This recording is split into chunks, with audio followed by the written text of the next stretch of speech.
Debris from another capsized ship. These must be dangerous waters.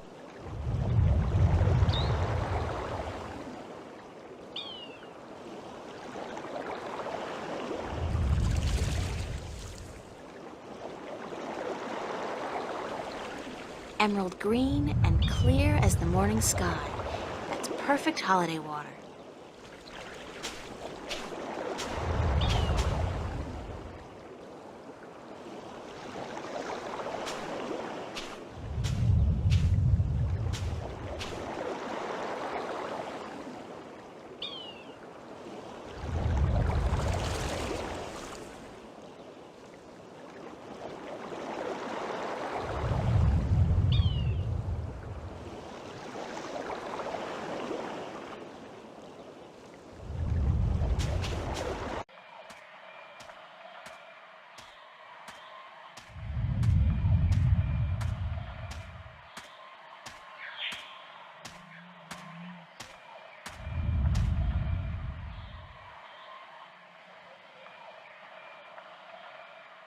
It's a triangular hole, like a keyhole.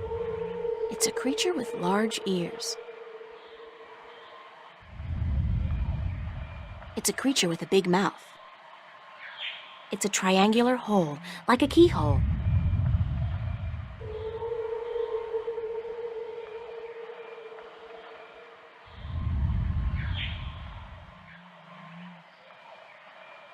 It's the ruins of an old city.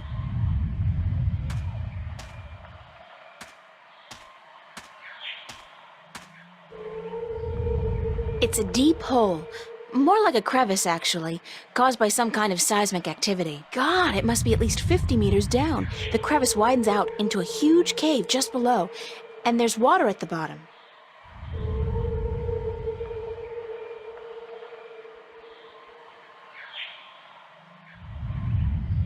Dense jungle.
Big nests, once housing the elation, but now empty and in disrepair. Elation nests.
Elation nests.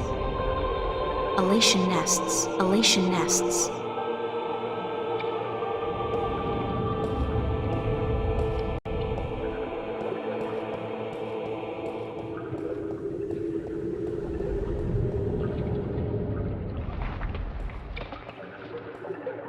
It's the remains of a stone structure that probably fell down here through the crevice. There's a piece amongst the rubble that looks like a bolt or a key. It's intact.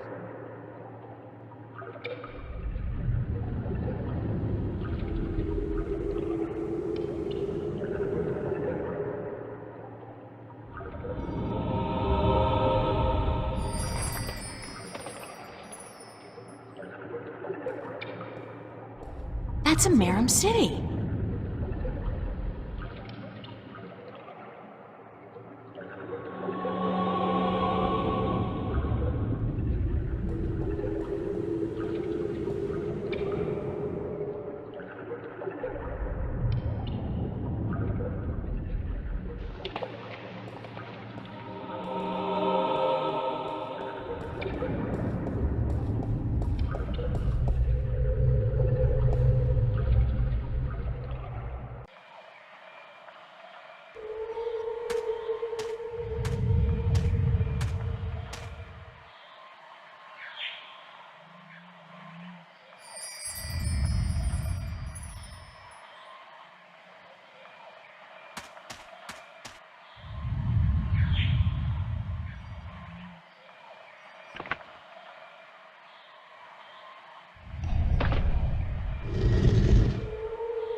It's a creature with a big mouth.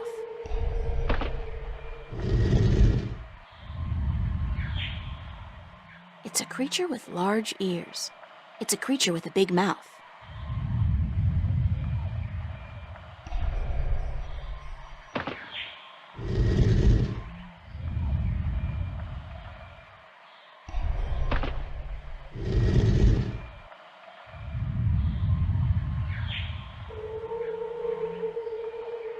The top half of the statue depicts a big-mouthed creature calling out. The bottom half of the statue depicts a large-eared creature listening intently. The top half of the statue depicts a big-mouthed creature calling out. The bottom half of the statue depicts a large-eared creature listening intently.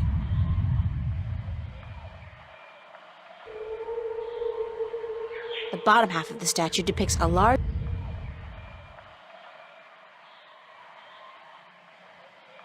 It's a creature with a big mouth.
It's the ruins of an old city.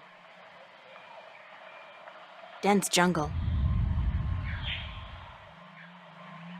It's a huge volcanic mountain.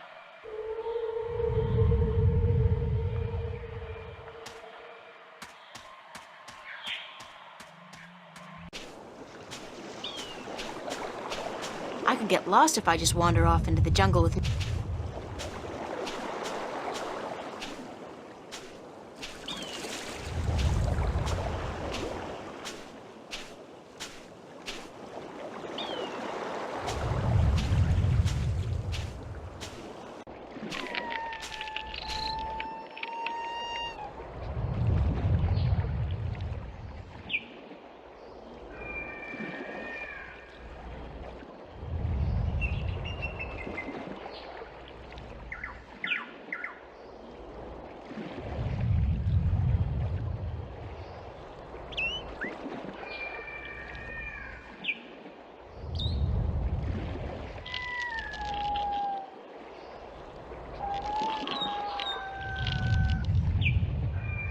It's the Village of the Giant Crabs.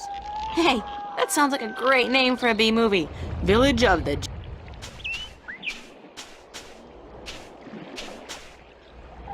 It's some kind of giant crab. Sounds like the poor thing's in a lot of pain. Yeah, the shell does look way too tight. Maybe he's outgrown it, but can't shed it. Or whatever it's called. I'll just take a shot here and ask you. Is there any chance you speak, like, a real language? Like, Arcadian or English? Okay. Now, is there some kind of magic I have to learn, or potion I have to drink, or eat, or ingest in some way to learn your language? Because that's usually how it goes. No? Too bad, although I'm glad I don't have to draw blood or swallow a stone or something. Can't help but feel that you're asking me for help, though. It's the strangest thing. After all, you're just clicking your claws, aren't you? It's not as if you're really talking, is it?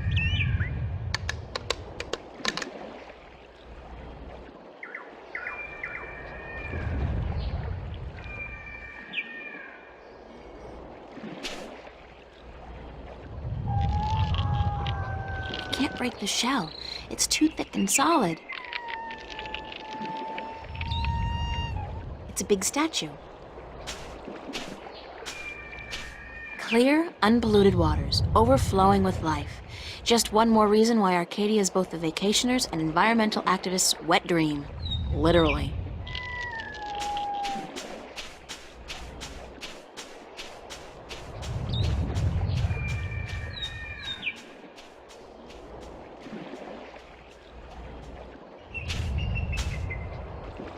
It's an old fireplace.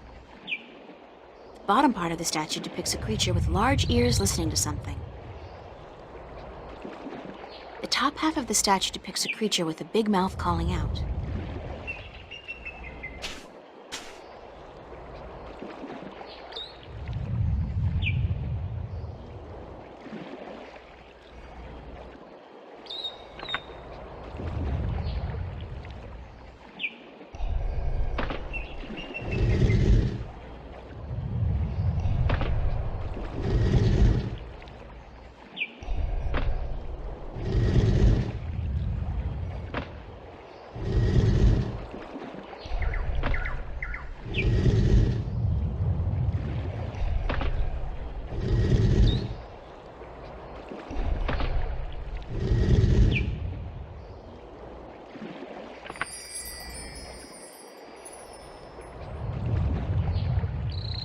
The top half of the statue depicts a creature with a big mouth calling out.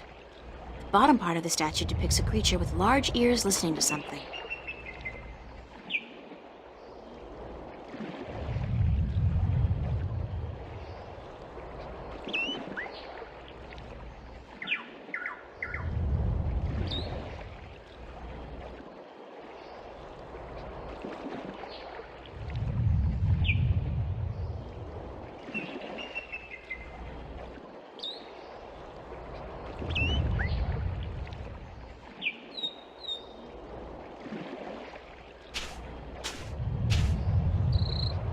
I can see clear to the bottom.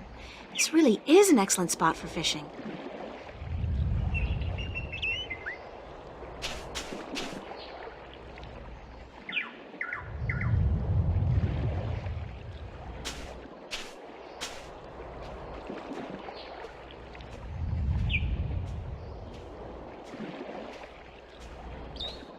It's a village, Pop.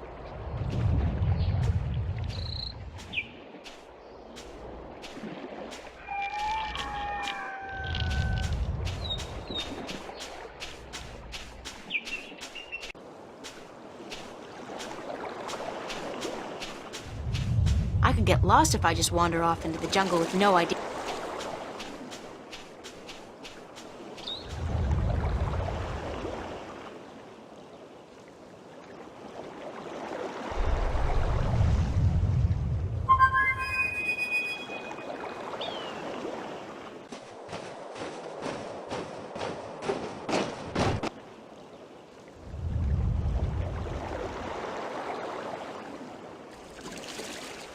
April! You're alive! You're here! You're soaking wet! Where did you go? I thought you drowned. I was completely miserable. And the chicks on this island are so prissy. They don't even care for a kiss unless you're all settled down with a nest in your own territory.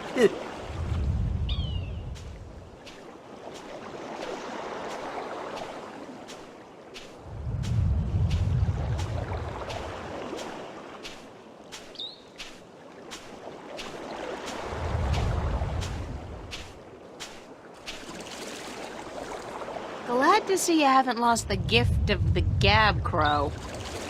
Lady, you have no idea how limited bird Twitter can be. It's all, hi this and here I am that, all damn day long. I haven't had a decent conversation in days.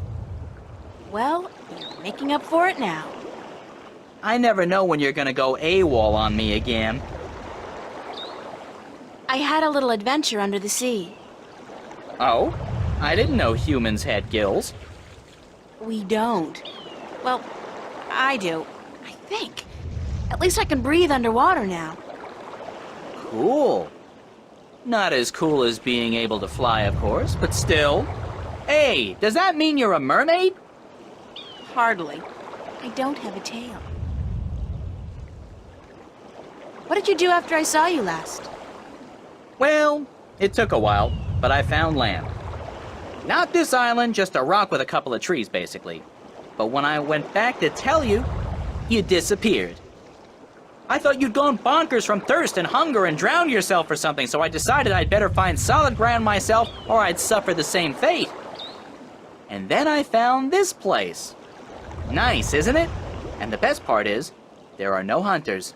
Only a bunch of big crabs on the east side of the island and a volcano. I'm gonna walk around for a bit, Crow. I'll just stay here and preen myself, thank you very much.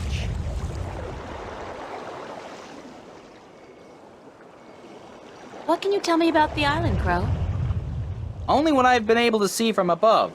There's a volcano, dead I think, and lots of jungle, and some nice beaches. I'd like to explore the jungle, but I'm afraid I'm gonna get lost. Any ideas? Well, I could stay airborne and keep track of where you are. That way I could direct you if... Sorry, when you get lost. Sounds like a super plan, Crow. Let's go.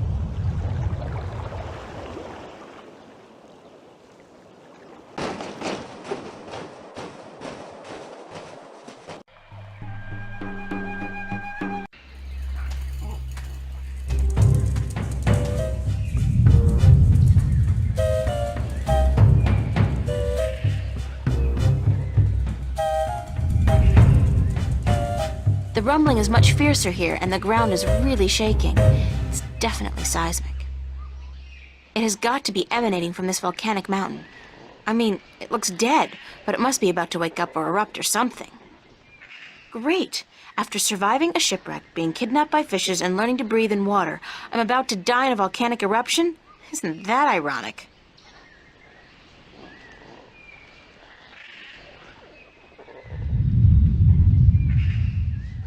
That's one mother of a tree. It's got to be at least 100 meters tall. And what's that in the tree crown? Looks like a man-made construction.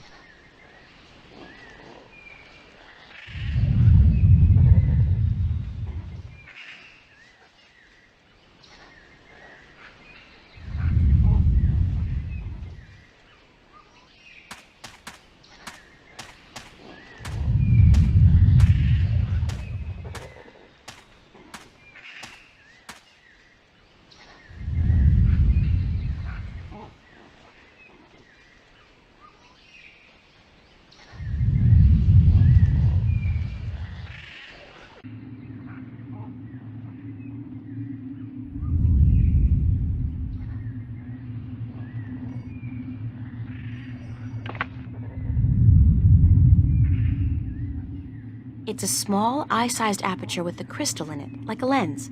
Maybe some kind of telescope? What a strange symbol.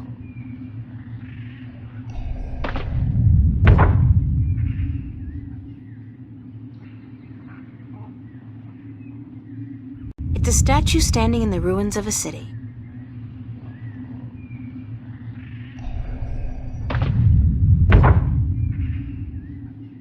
What a strange symbol. I can see a statue on a cliff overlooking the sea.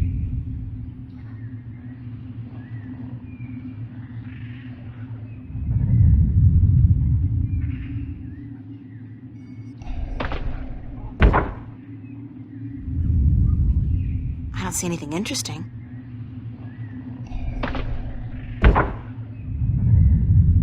I don't see anything interesting.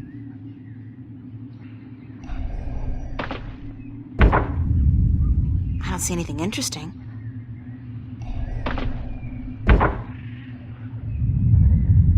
It's a statue just below a really tall tree. What a strange symbol.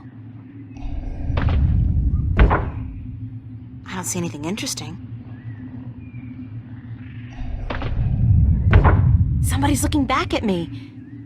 Oh, wait, that's just my eye. The lens is turned into a mirror.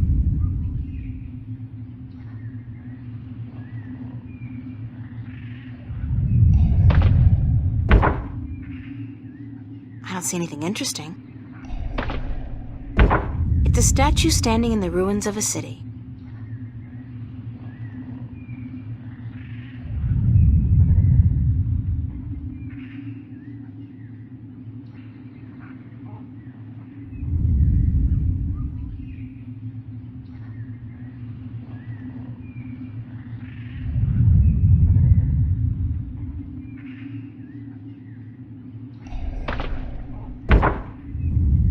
I can see a statue on a cliff overlooking the sea.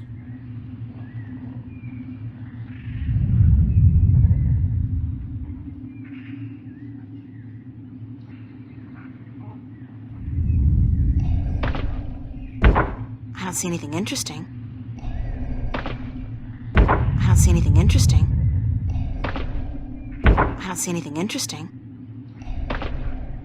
It's a statue just below a really tall tree.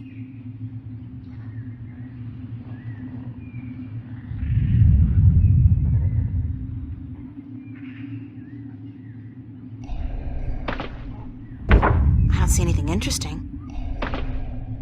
Somebody's looking back at me.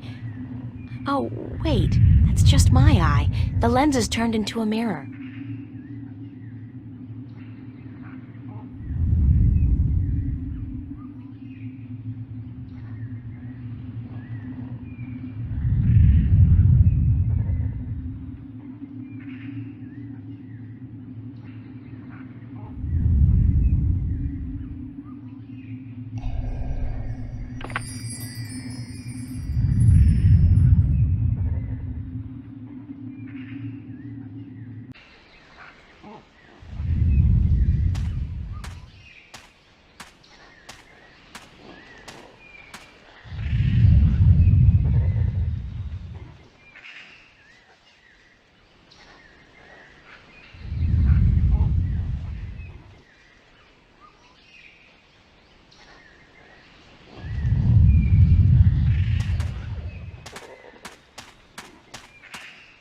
That's a huge tree. There's a large object in the tree crown.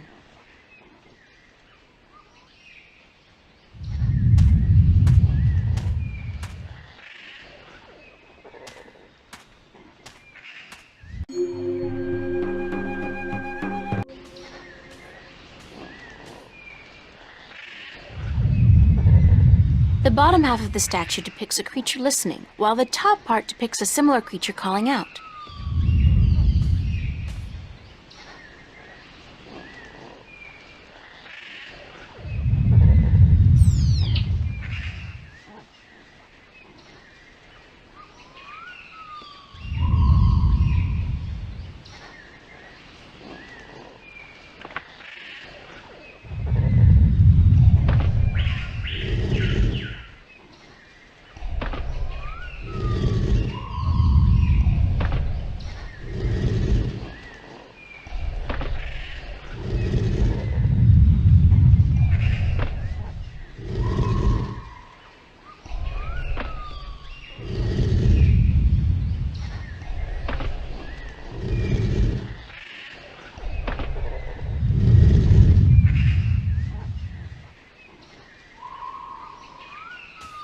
Dried twigs and sticks.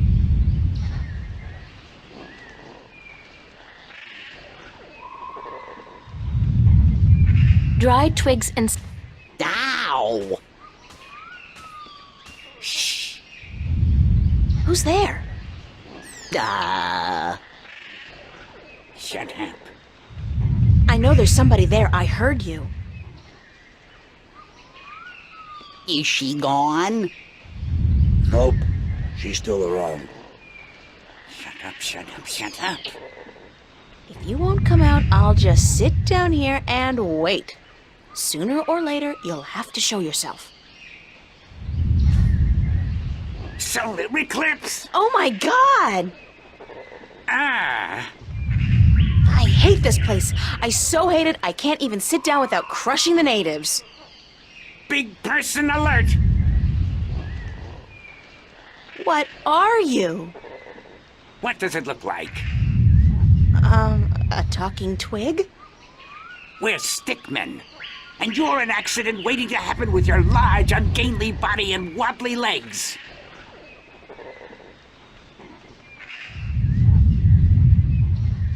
What's a stickman? An unlucky bugger doomed to a miserable life of stiff backs and monotonous drudgery in the shadow of a mother tree. Happy little fella, ain't ya? You have no idea. So, you guys are stickmen? That's right. I'm Wick. This is Willow, and that dumb-looking one over there is Woody. And this is our mother tree. What's a mother tree? What do you mean, what's a mother tree? It's a mother tree. How difficult can it be? It's our mother, and it's a tree. It's a mother tree. What do stickmen do? What do we do? What do we do? What do you mean, what do we do? Well, the people in this world always do something. Like the Banda dug tunnels in the earth. The Meram killed Snapjaw and covered their houses with 10 yen. You gotta do something. Hey, it ain't easy being a stick, let me tell you. You got your stiff back and limbs, your fear of fire and water, your 300 years of miserable boredom, and then you have to get planted and raise a family. It ain't easy. So, you're not doing anything worthwhile then?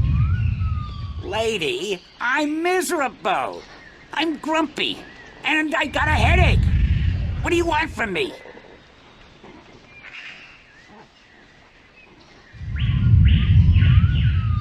Where do the Elation live? The Elation? The guys with wings? Up in the volcano. There's an old city in there.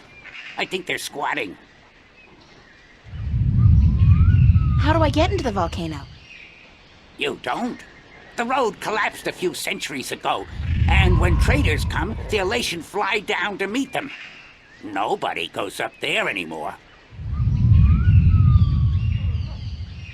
What's that constant rumbling noise?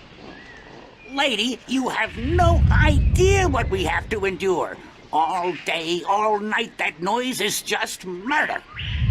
It all started when Quaman, the quiet giant, would you believe that's what we used to call him, was banished by the Orowal from his perfect fishing place to some remote place in the forest. Whoa, information overload. Let's step back for a minute to fill in the details. Who's Quaman, the quiet giant? He's the scariest human we've ever seen. He stands tall as a mountain and uses whole trees for toothpicks. But he was the quiet type and reasonably gentle for a human. He'd spend his days out by the Orowal village, catching fish and frying fish and eating fish, and looking out across the ocean, dreaming about loose women or whatnot.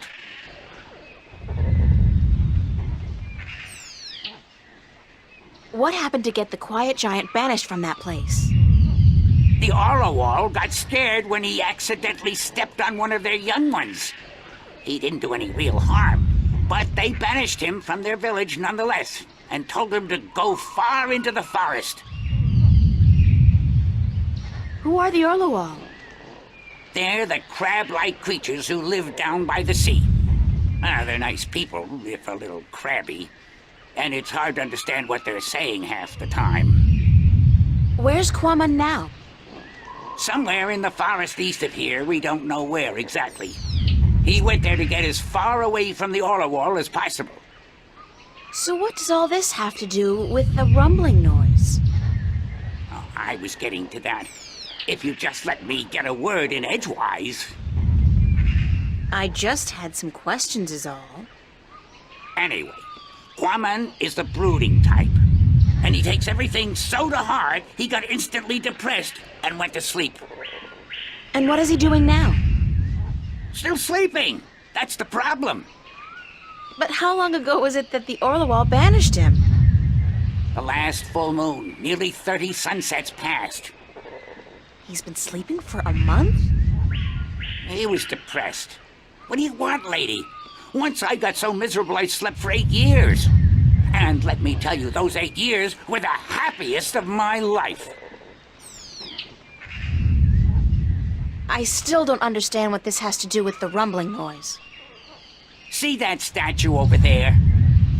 Sure. What's up with that? Back when the Dalmari lived on this island ages ago, they put these statues up all around the island so that they could speak with each other. You're kidding. So they're like telephones? Tell her what? I don't know what that is. The thing is, these statues are all connected through magic. And when you speak into one, your voice flies through the air and comes out of another statue. But I still don't understand. You saw the big head up by the mountain? Yes? That's the one they use to talk to everyone on the island, to warn people of storms or to hold evening prayer. It's connected to the statues as well. And Kwaman is sleeping right next to a statue's ear. I get it. Resonance. He's snoring and the deep bass reverberating through the loudspeaker, the big head, causes a resonance that vibrates the entire island. But can't you just wake him up? We don't know where he is. We're not much for exploring this forest. There's water and fire and monkeys. Monkeys like to play with sticks. We don't like monkeys. But can't you just, well, send your voice to his statue to wake him up? There are 4 problems with that. Number 1, all the statues have an assigned symbol, an identifying mark, but we don't know which his is. Second, most of the statues are broken in some way or another. What do you mean? Some statues can only talk to certain other statues. Some can't be spoken to, and some can't hear, which makes it very difficult to get a connection through to where you want to send your voice. Number 3, in order to use the statues, you need a key. We don't have it. We don't know where it is. And number 4? We're stickmen, lady. What do you think? We don't know much about magic or magical devices. And what? we're not too smart, okay? There, I said it. We're not too smart. And when you look at Woody over there, who's pretty stupid by stickman standards, that's a pretty scary thought. Sorry I asked.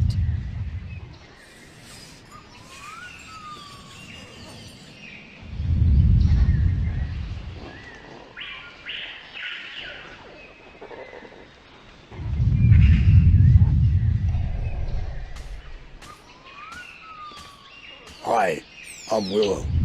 Wick's the oldest. Woody's the youngest. And I'm just stuck in the middle as always. Don't let me keep you. Wick's the boss as always. Go talk to him. Hello, I'm Woody. They call me the stupid one, 'cause I'm kinda slow, so don't let me keep you busy. I was born with a big brain, so I can't move as fast as my 2 brothers. I can only do useless stuff like calculations and design, and I play a few instruments, and I'm writing a book on the flora and fauna of Elias.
It's a triangular hole, like a keyhole.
I look like a real sailor.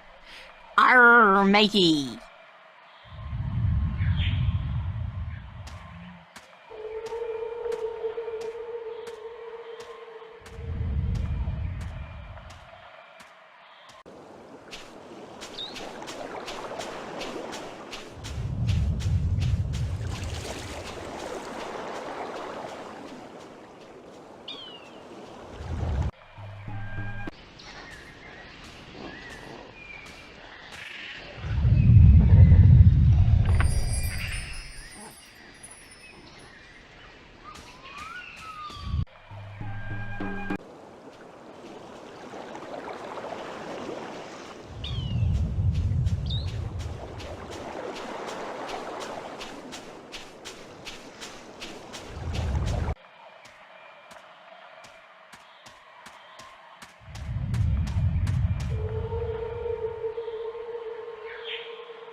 It's the Orlowov.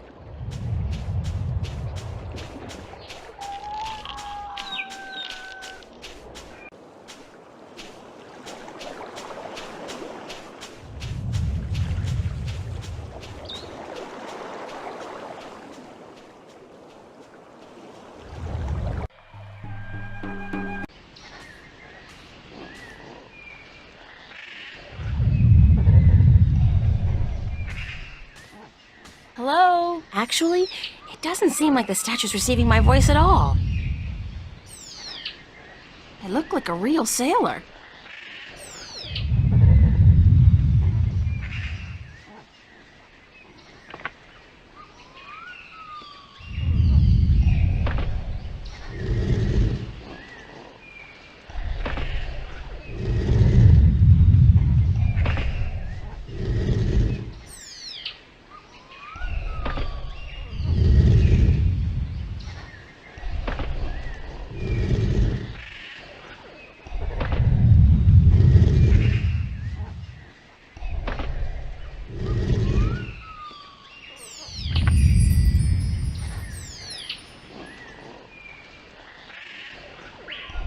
Hello?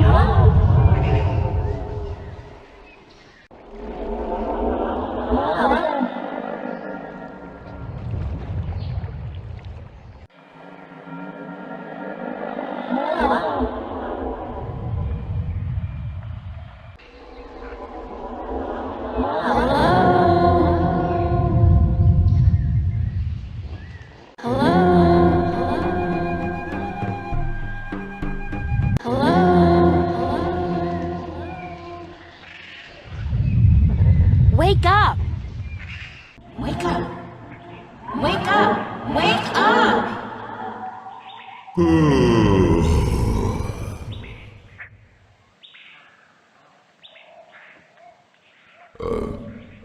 Who'll be there?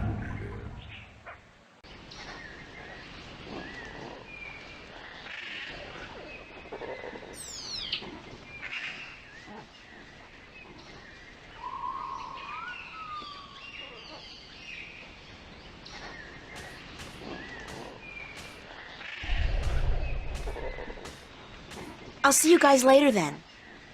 If you don't step on us first.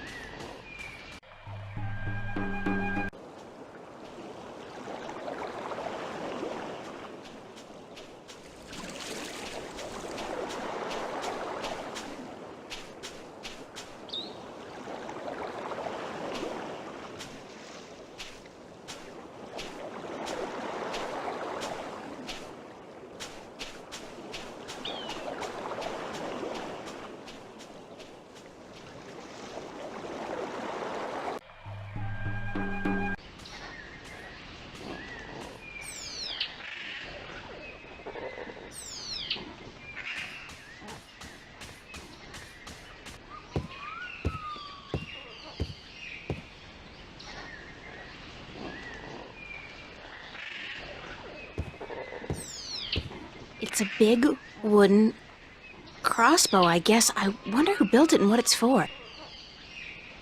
It's a wooden crossbow.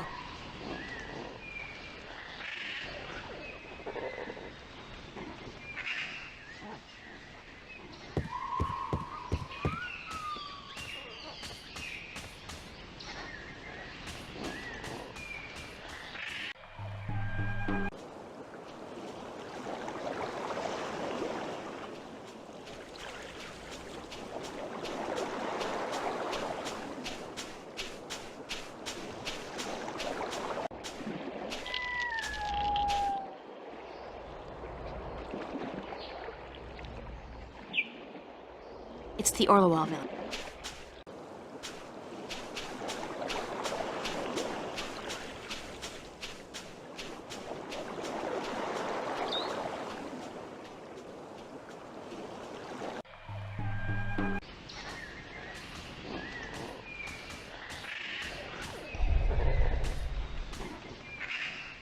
Who built that big crossbow in the tree? I did. Well, I thought of it.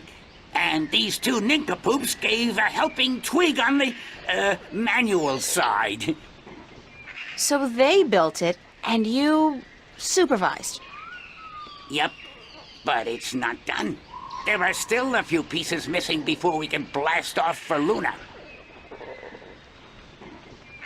Did you say blast off for Luna? That's what I said, Luna. As in the moon? The same. You intend to go to the moon using that thing? Lunar cannon. And yes, that's the plan.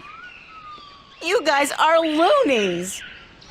If by loonies you mean visionaries, then yes, we are. How come you're not working on your lunar cannon now? Because of that infernal noise is why. But Quammen stopped snoring already. Yeah, but how long will that last? Sooner or later he'll go back to sleep, and then he'll start snoring again. I'm not going to start working only to be interrupted all over again.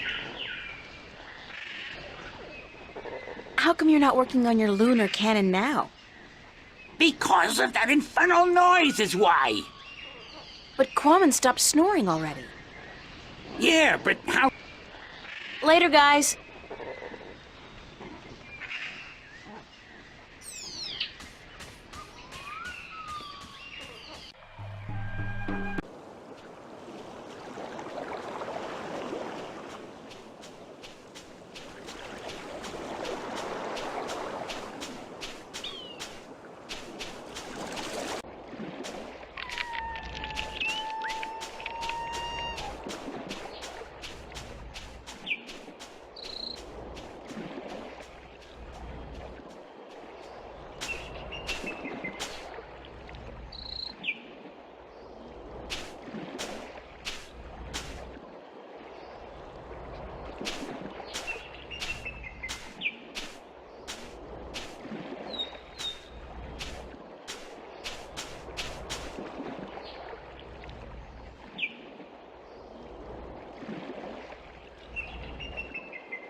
Hello, Quammen?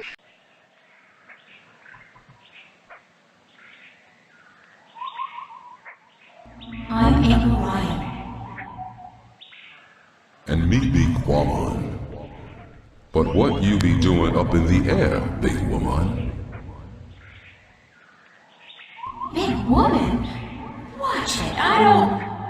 Oh, I see. It's just my voice that's big, Quammen. I'm really quite average, size-wise.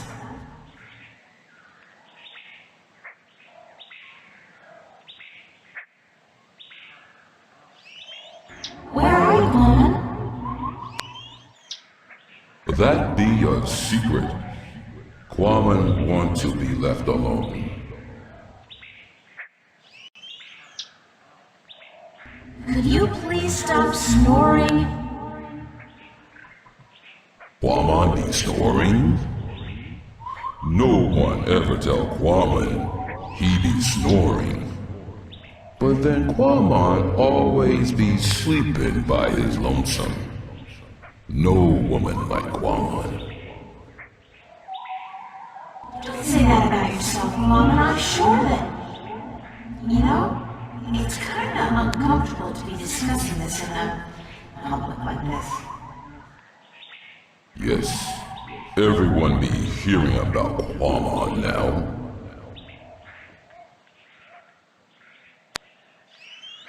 Do you want to talk about your problems? Face to face? What be the point? I'm a good listener, and I'd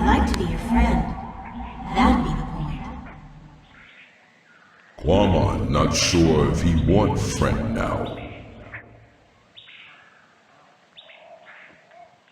Please let me be your friend. Why? Because I'm lonely too. I don't really know anybody on this island, and I need some help. Well, Quamon be wanting to help, but... Okay. Quamon be your friend and talk to you. My secret place be in the ruins of the old temple by the wells. Follow the stream up from the rock beach and go right where it branches. Thanks, Colin. I'll be there as soon as I can.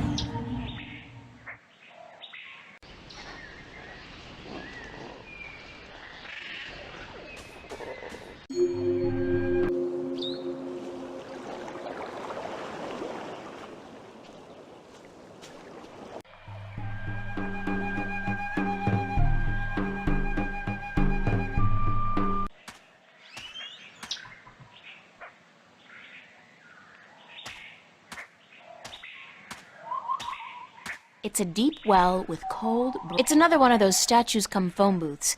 They must have been popular in there.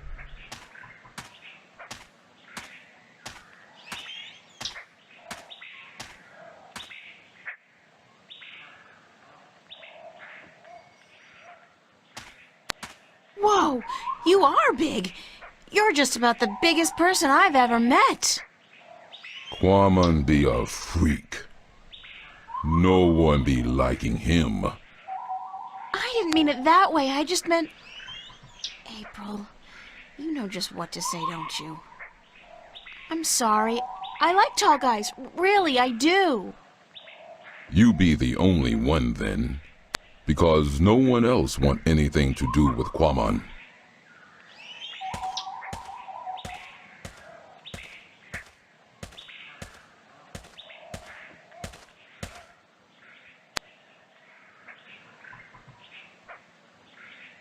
How did you come to be on this island?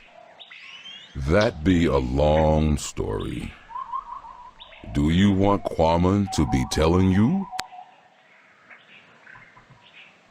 Sure, I have time. Tell me the story. Many long moons ago, Quamon be happy. He be working at the circa in Coruscant, where he be big attraction. What did you do? Quamon be the world's strongest man. He be popular. People come to see him from all the Northlands. Some even from east of the Bay of Fire. But then there be an accident, and the circuit tell Quamon to leave, that he be dangerous, and that no one be paying to see him anymore. What kind of accident? Quamon's most popular feat be the breaking of large rocks with his fist. Everyone would applaud when the rock be breaking. Then one day, the Caliph be at the circa to see the performers. He be saying, Quamon, I hear of him breaking a large rock with his fist. This I want to see. But my performance be over that day, and there be no rock to break. So the circa ringmaster Oberon, he be saying, let's get a rock in here, any big rock at all. So they bring in this rock that Quamon never be crushing before. Quamon not be sure if it is a good idea, because rock can be dangerous when it breaks. But Oberon be saying, this you must do.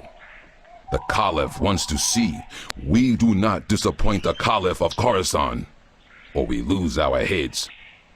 So Quamon break the rock, and when it breaks, What happened? there be large pieces of rock flying everywhere, and one piece be hitting the Caliph and one his son. The Caliph be not seriously hurt, but his son be unconscious and bleeding from the head. They say to Quamon, run, get away from the circa in Coruscant. or the Caliph will have his head. So Quaman run, and he get passage on ship leaving that night. When the ship passed this island, Quaman be jumping into sea and swimming ashore. And now he be here.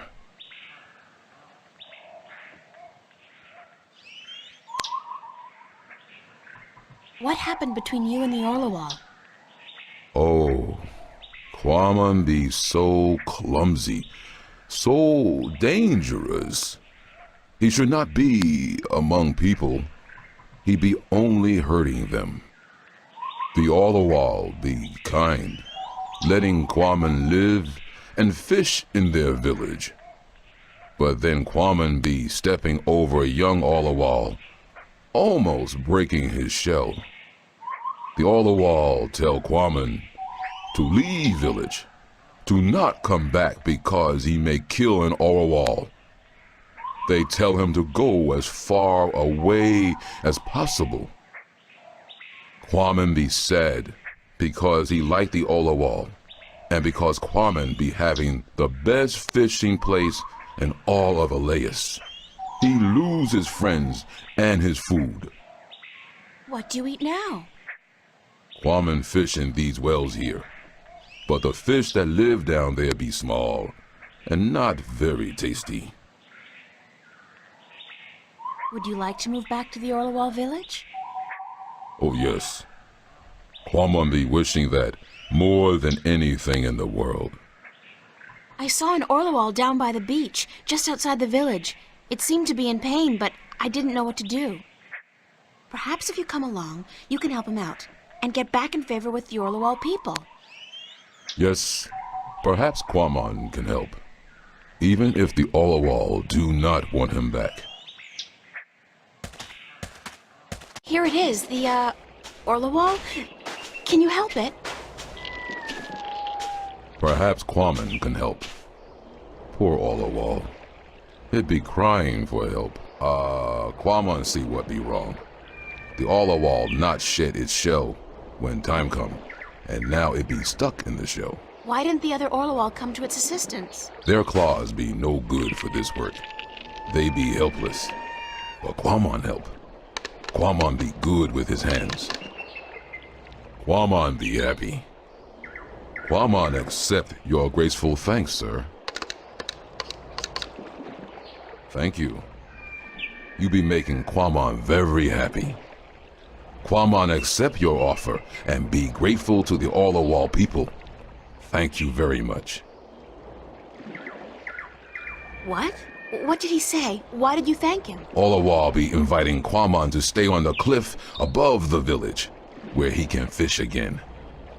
Quaman be very, very happy now. You understand what it's saying? Orlawal language be easy to understand.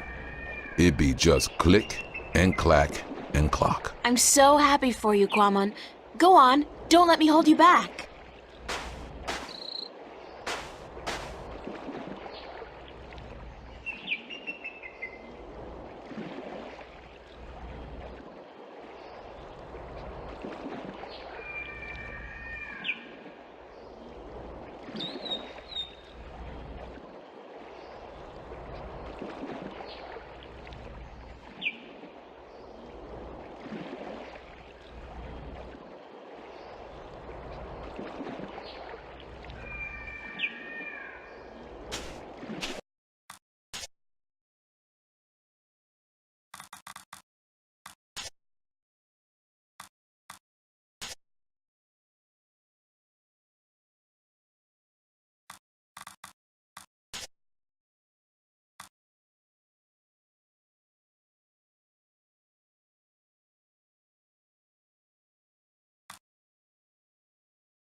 Hey, Quammen, how's the fish biting? With its teeth, but not today. Why's that? Quamon be not certain. The fish always bite before, but then Quamon be having lure. Now no lure, just bait.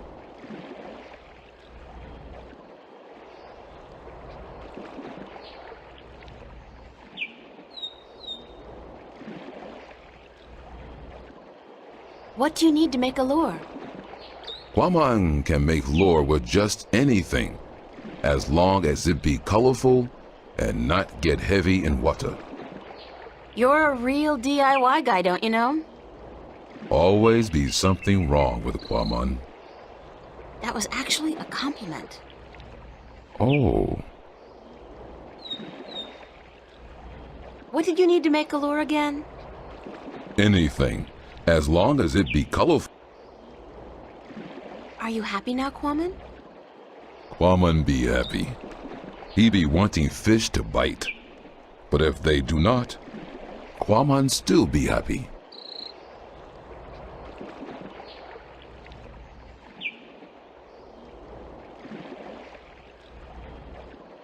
Can I borrow your fishing rod? Quamon must catch fish first, so he can eat. After Quamon catch fish, April can borrow fishing rod.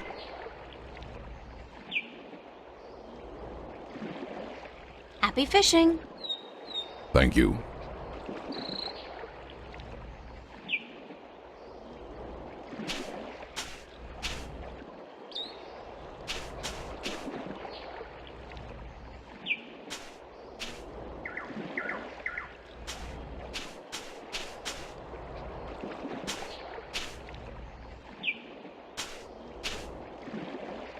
I can see clear to the bottom.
Hello, Quammen. Hello, April.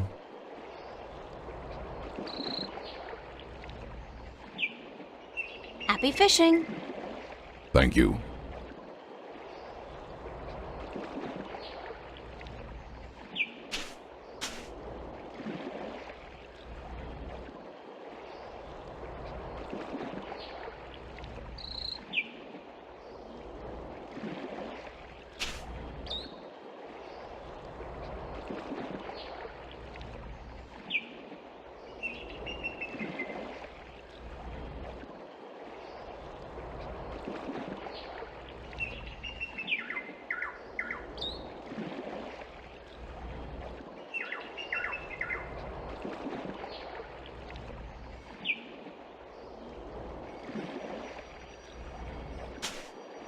Could this wrapper work as a lure?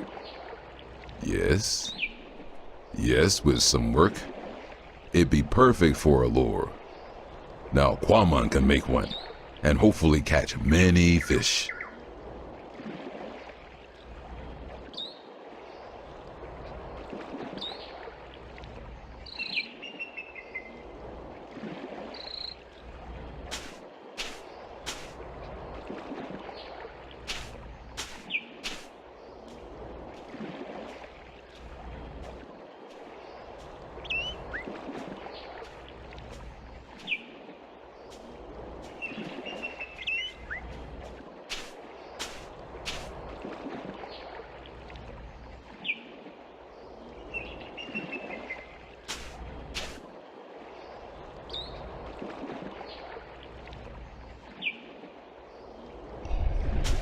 Hello, Quammen. Hello, April. Happy fishing. Thank you.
How come you're not working on your lunar cannon now?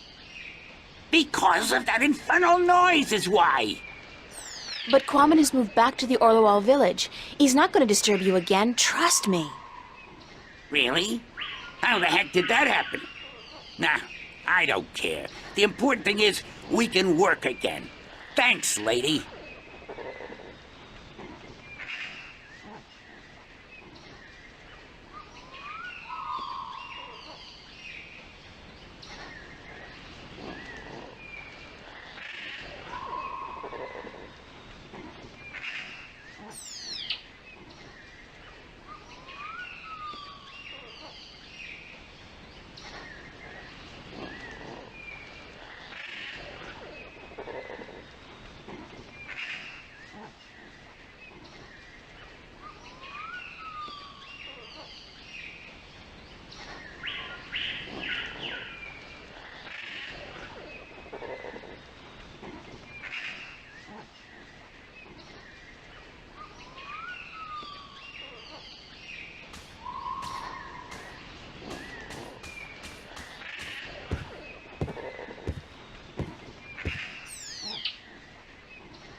How's it going? Almost there. Oh, one tiny little problem, though. And that is? We don't have a bowstring for our, Propulsion drive mechanism, Wick. what he said, yeah, we need a bowstring. Something strong and flexible and sinewy. Like what? I don't know, lady. I'm no engineer. I'm just a supervisor. String made from animal guts would be perfect. Yeah, but look at us. Do we look like the kind of stickmen who'd make good hunters?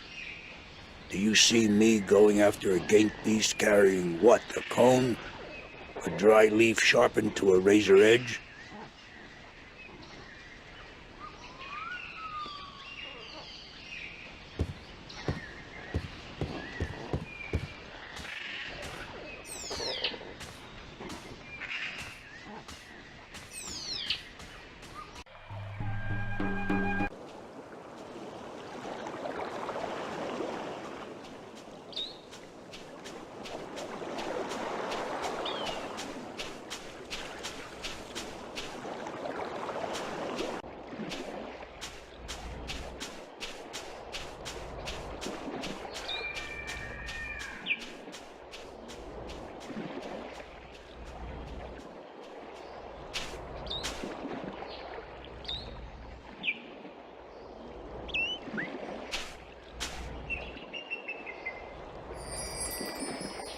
Looks like Quammen just had himself a solid lunch.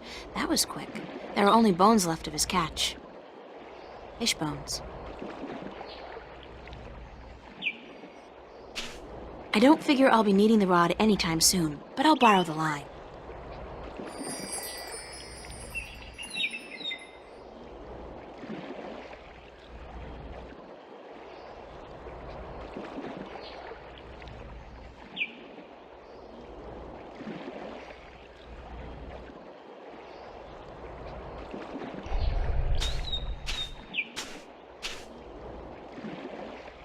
Did my lure work okay? It be working very good. Quamon catch a large, tasty fish very quickly. April be wanting a taste? No. No offense. I'm just not too fond of seafood. This not be seafood. It be human food. What's Quamon gonna be doing now? Quamon be sitting here until the sun sets. Then he be going to sleep. And tomorrow? Quamon be deciding that when he wakes up in the morning. Man, you got relaxing down to a fine art. Quamon not be knowing anything about fine art. He be a Philistine. I'll see you later, Quamon. So will I. Goodbye.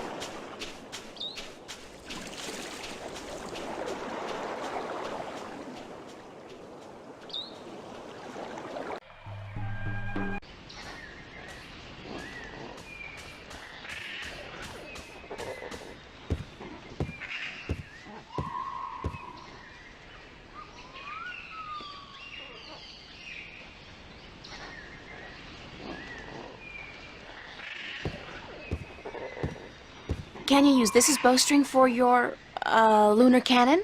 Let me see that. Oh yeah, that gonna work good.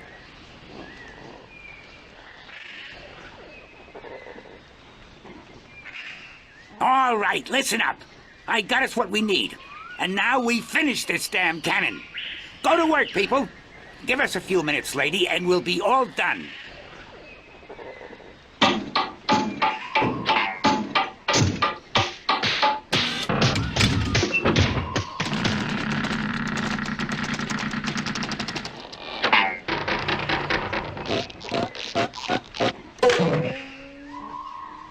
It worked. Of course it worked, you wood-brained fool. I built it.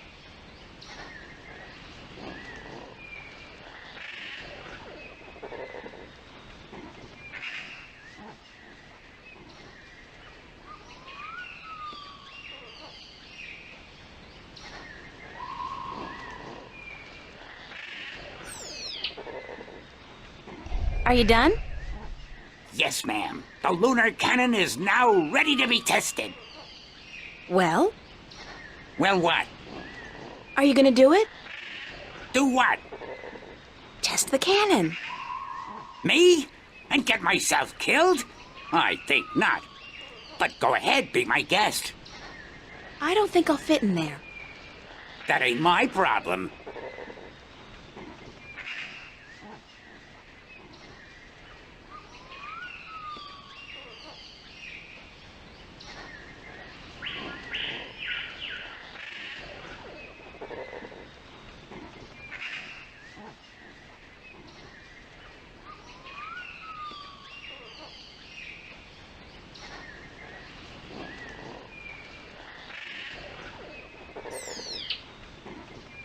According to Wick, it's a lunar cannon. Apparently, it's powerful enough to send a stick man to the moon. Oh, sure, in a Jules Verne novel, perhaps. Yup, the cannon is done. I feel like sleeping for a year or two. Hey, all done. And Wick did absolutely nothing. As usual, aside from shouting a lot and kicking mine and Woody's arse.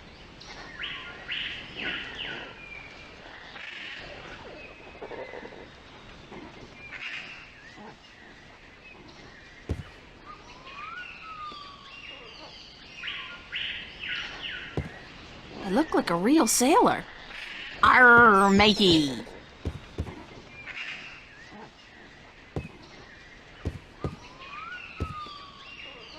If I could somehow get across to that path on the other side, I'd probably be able to make my way into the Elation village.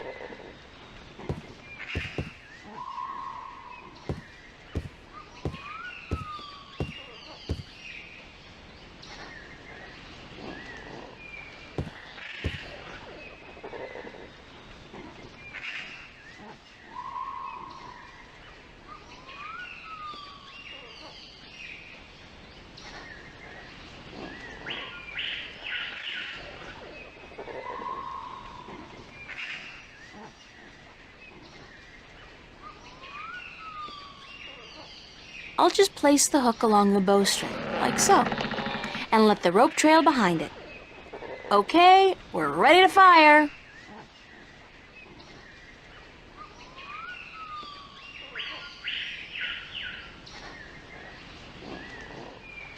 Can I test the cannon?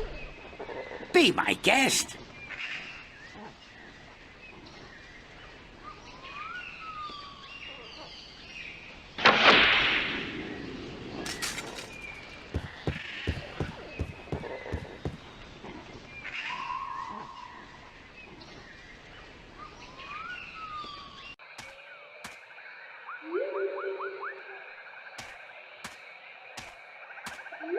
There's a slight updraft here.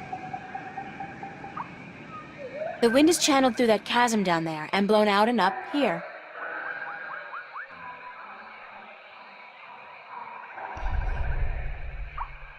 Can you help me across? You are human, and we don't allow human strangers into our village. If you wish to trade, let us know where your ship is anchored, and we will send traders to you with our merchandise. I don't have a ship, and I didn't come here to trade. I came to talk to your leaders. I'm sorry, but we don't allow strangers into our village.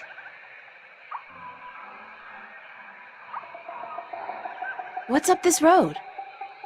The Elation village of Tamar.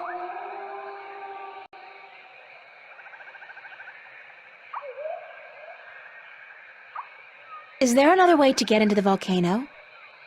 No, this pass is the only way. Where's the Elation village of Tamar? Up this road and into the volcano. Actually, I am a trader. Where is your ship anchored? In, Coconut Grove? There is no coconut grove on Elias. So, I'm not a trader, but I am a friend of the Elation people. We don't know you. There is no friendship between strangers, human. Don't your people have a prophecy about a stranger who comes without a ship, or something like that? I don't know of any prophecies, human. What kind of prophecies do you know about? We don't tell our stories to strangers. Isn't it dangerous to live inside a volcano? This volcano has not erupted for thousands of years, and the gods protect us. We are safe here. I'm sure there's a secret cave somewhere that leads into the volcano. No, there isn't. There's always a secret cave. Not here. Are you absolutely sure there's no secret cave? Human, you talk too much, even for an elation. Thank you. Yes, but you must leave now.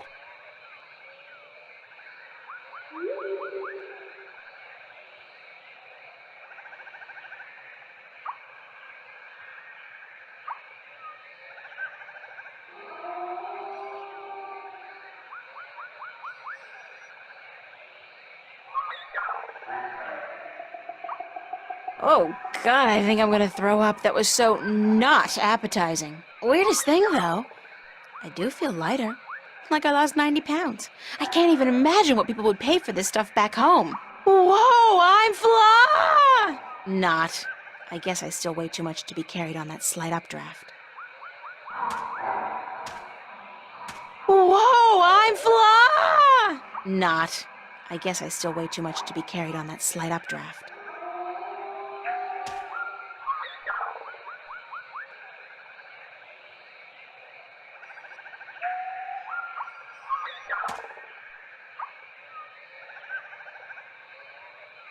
That's the last of it, unfortunately. Ah!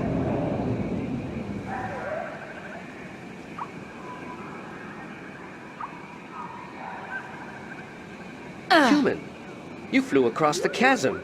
You don't have wings, but still, you fly like the elation. Believe me, I'm as shocked as you are. Are you the Windbringer?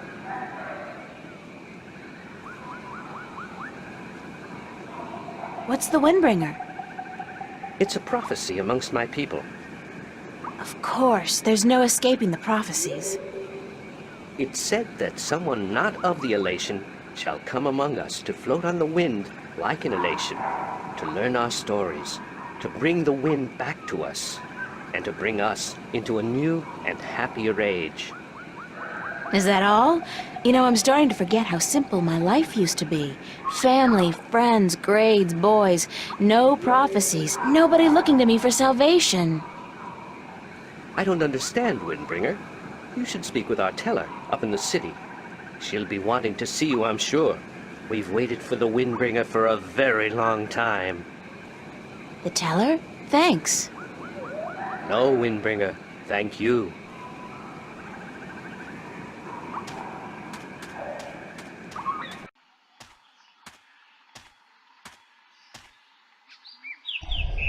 Hello. Good day, stranger. What would you hear among the elation? I need to speak with the teller. The teller? Go down into the city and you will see the castle. The teller, she keeps to the tower. She's old and her eyes don't take well to the sun.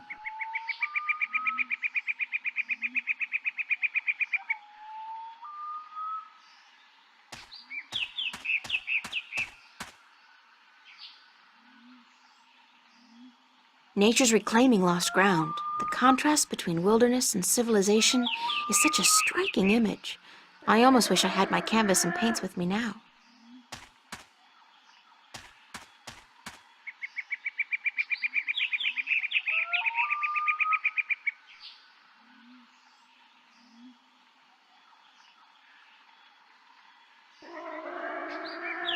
When the city was inhabited by its original population, that tower was probably an important one, part of a temple or a palace.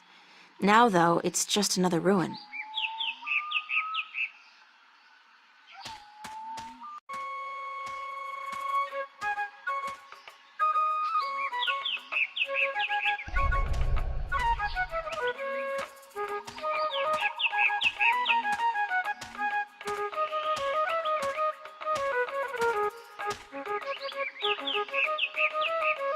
Hi there. What you doing? Playing? Yeah, what are you playing? Nothing. My daddy's in the castle watch. He's allowed to sharpen his claws. Really? My daddy owns a farm. Yeah? Do you have animals there? Sure. He has some cows and some horses and... What's cows and horses? Well, cows are big, brown, fat animals with 4 legs and white spots. And they go moo a lot. And horses? Horses are fun to be around. They run really fast and they can jump over tall fences and they look beautiful and graceful. But the best thing about horses is that you can ride them. I can run fast, too. But I can't fly yet. My wings aren't fully formed. But when I grow up, I'll fly far away and see everything. I'll go see our horses. That would be nice. My name's April. What's yours? Saina, will you be my friend, April? Of course, Saina, as long as you promise to be my friend. I promise. Do you know where the teller lives? Over there in the castle tower. My daddy's watching the entrance so that only nice people can get in. Do you think he'll let me in? I don't know if you're nice, but you have to ask my daddy. Where are the other children in your village? Oh, they're in school now. And why aren't you in school? Because I'm ahead of everyone else. I'm really smart, you know. I'm the only youngling to have learned the first tale this soon. So some days, I get to do what I want. It's a little boring, though. I wish I was in school. At least there I could sing and play and jump around with all the other children.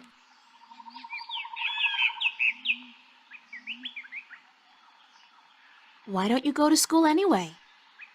Because they say I would just distract the other children who are still learning their first tales.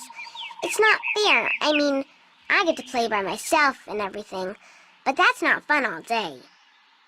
And my mom is working on her pottery at home, and she doesn't want me disturbing her because she might make a mistake. But the day after tomorrow, I get to go back to school because then we're going to learn some more flying lessons. They're always a lot of fun, and I'm getting pretty good at that too. I bet. I wish I had wings like you do. Yes, they're very good to have when you fly. Have fun, Saina. Are you leaving? Yes, I'm sorry, but there are some things I have to do. Grown-ups are always too busy.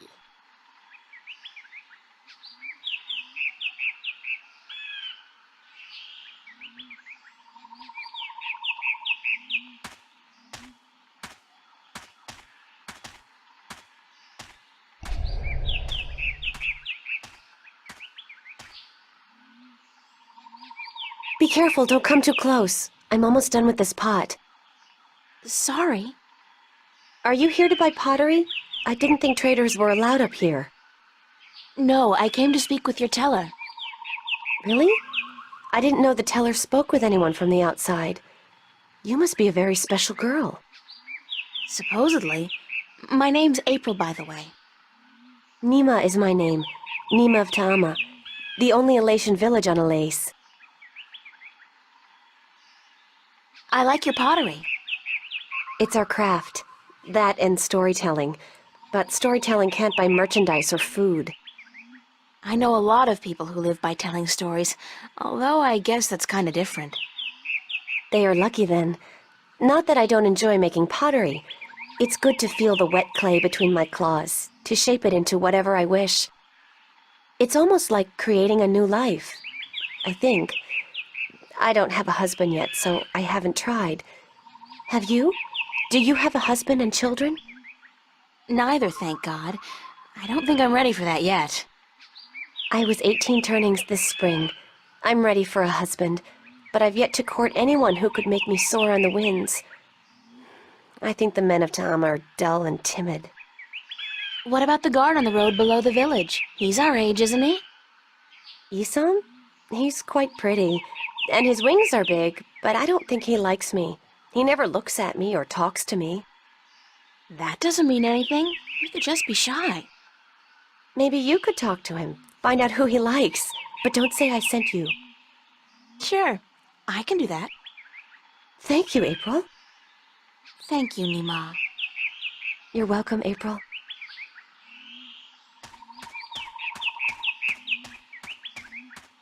It's a nest. They don't all seem to live in nests, though. There are quite a few inhabited buildings in this village. Halt! Who would visit the teller?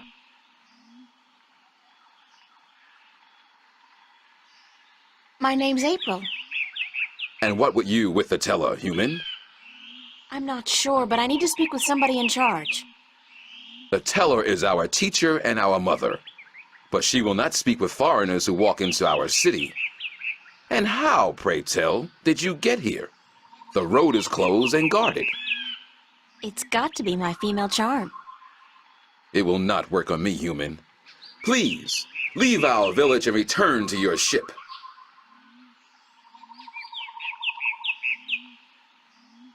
Halt! Who would visit the teller? I'm the Windbringer. The Windbringer? You are not the Windbringer. Are you? How else would I have been able to get up here? I am the Windbringer. If so, you must prove that you are of the Elation. There are 4 tales from the 4 corners of the world that you must know by heart. They are the tale of winds, the tale of stars, the tale of sea, and the tale of homecoming. I will ask you 1 question from each tale, and you must answer each correctly, or you cannot be the Windbringer. Are you ready? No, give me some time to prepare. Then return when you are ready, and I will test your knowledge of the 4 tales.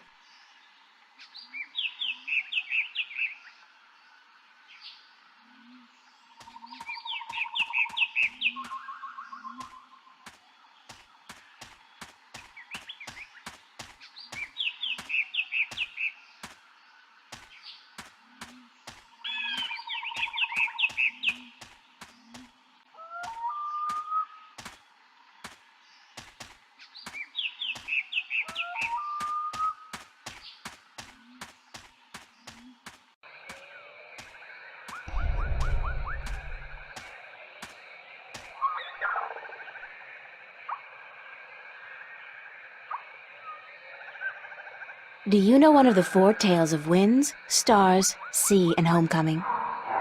Mine is the tale of winds, Windbringer. Do you wish to hear it? Very much. Then I shall tell it. This is the tale of winds, my tale, and I pledge to tell it in my own words, as told in turn by my teacher. In the village of Karan, in the mountains of tall winds, there lived a young Elation woman named Iwana. Iwana had one desire above all others, to soar higher and farther than anyone else. And even though her wings were no broader, nor her body sleeker than anyone else's, she pursued this foolish desire without rest. And as time passed, she did soar higher, and she did fly farther than the other young Elation in her village. And her name became known far and wide amongst the tribes of the mountains of tall winds. But still, Iwana was not happy. She was not happy because, in her vanity, even though she was a better flyer than almost everyone else, and to her eyes, she was still not good enough. She wanted to be so much better than anyone else that she would be remembered for all time as the best flyer amongst all the Elation. And so one day, Iwana decided to climb to the top of Mount Bakta'ana, the Tower of Light, and to soar from those giddy heights to the ends of the world. Her friends and her family pleaded with her not to, because every Elation knew that to soar from such heights was dangerous, that at such heights the air was thin and the winds treacherous. But Iwana would not listen, and on a cold and clear morning she climbed up the Tower of Light to the rock and the ice at the very top. From there she could see to the ends of the world. And it brought tears to her eyes to know that now, finally, she would be greater and better than any Elation before her. And so Iwana spread her wings and leaped off the mountain. Those who watched her from far below said that for a split moment Iwana soared, and she soared higher and farther than any Elation before or since. But then the treacherous winds caught a hold of her, and the thin air made her plummet towards the ground, and to fall to her death amongst the rocks at the base of the mountain. In her vanity, Iwana could not see beyond her desire to be the very best. And vanity always stands to fall. That was the tale of winds, my tale, and I told it in my own words, as told to me in turn by my teacher.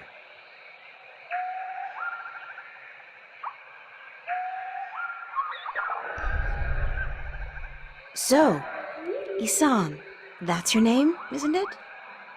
Yes, Isam of Tamar. A good-looking guy like you must get a lot of attention from the girls, right? Are you asking me for courtship? Me? No. Wings don't do anything for me. No, I was just thinking, maybe you had your eye out for somebody special? I'm without a mate.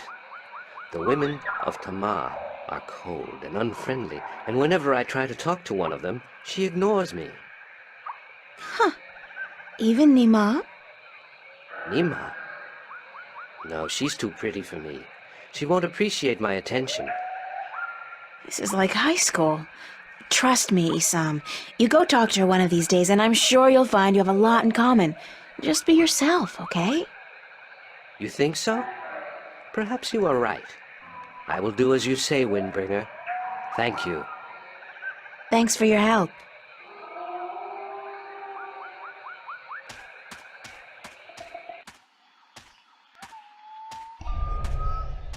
Do you know one of the 4 tales of winds, stars, sea, and homecoming? Mine is the tale of sea, human. Would you mind telling it to me? I would be happy to do so. This is the tale of sea, told in my own words, as it was told to me by my teacher in his words, and to him by his teacher in his words. This was a very, very long time ago, when the Elation were a strong people, and we could spend days riding the hot winds above the seas.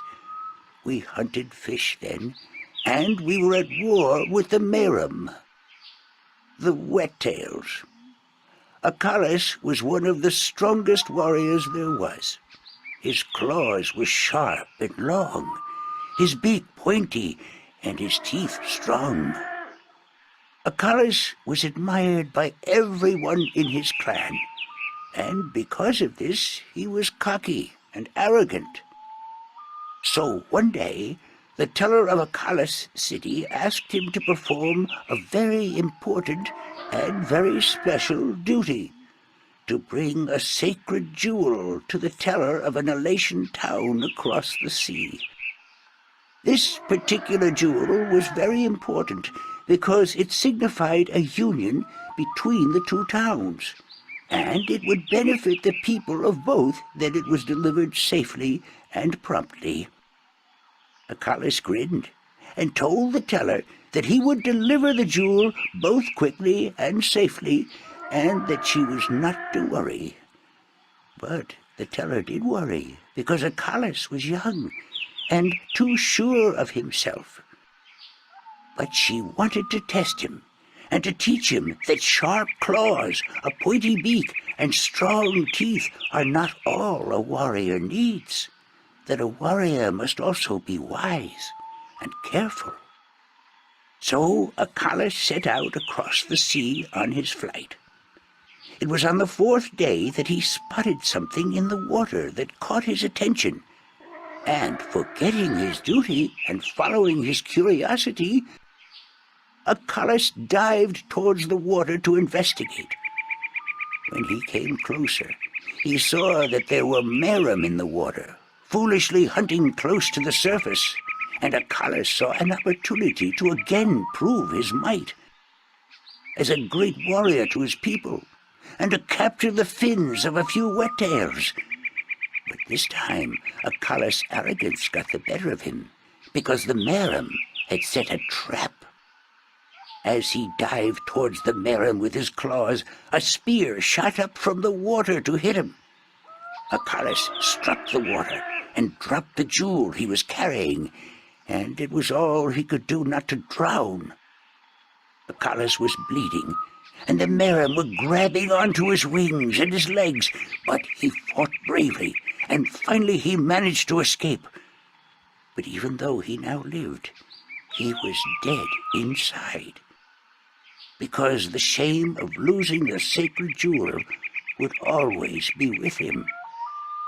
Achilles could not return to his village, because he had neglected his duty to his teller and to his people, and so he went away to a small island where he could be alone. To himself and his people, Achilles now became the lost one. He who had been on a sacred mission, but had failed in his arrogance. A year passed, and one day Acalas met with human traders from a ship that came close to his island. From the traders, Acalas heard speak of a hideous creature that lived in the sea, the Octowo. The Octowo was said to have a third eye, like a jewel, and that this eye pulled hapless sailors into its deadly eight-armed grasp. Acalas knew immediately that the Octowo's third eye had to be the jewel that he lost in the sea a year ago, and he now saw the opportunity to redeem himself. But Elation was not used to water, and the thought of submerging himself in the cold, harsh ocean chilled Acalas to his heart. But he was the lost one, and if in his death he could at the very least redeem himself, to his own heart then it would be worth it. So Acalas fashioned himself a spear, because in the water his claws and his beak would be too slow, and he flew out to where the Octowo was last seen. And then Acalas dived into the sea. The dark water closed in on him, and his wings and legs went numb. But still Acalas kept pushing down until he saw the lair of the Octowo. Spotting Acalas, the Octowo attacked, and Acalas saw the monster's third eye, his sacred jewel, shining bright in the darkness, and his heart was filled with a sense of duty and courage that he had never felt before. But as he began fighting the eight-armed monster, Acalas realized that if he were to fight like he usually did, he would not stand a chance. He would have to think differently. And so Acalas tricked the Octowo into following him through a tight chasm where the monster got stuck. And then he swam above it, and using his spear, tipped a rock on top of the Octowo. Swimming back down again, the Octowo was flailing helplessly.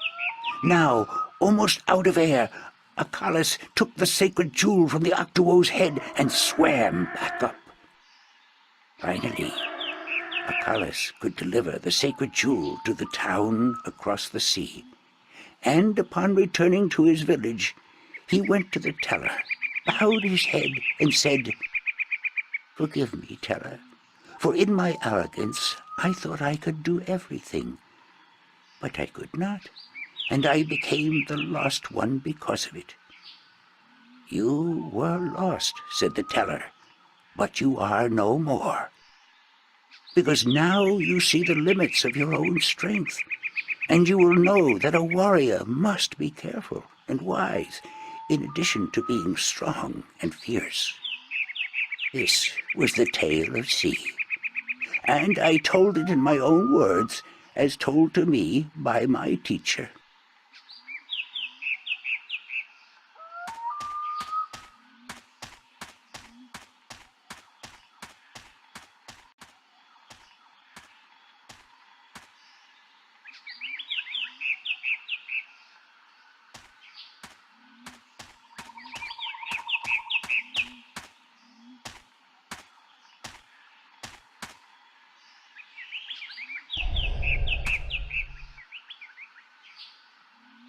Hi, Saina.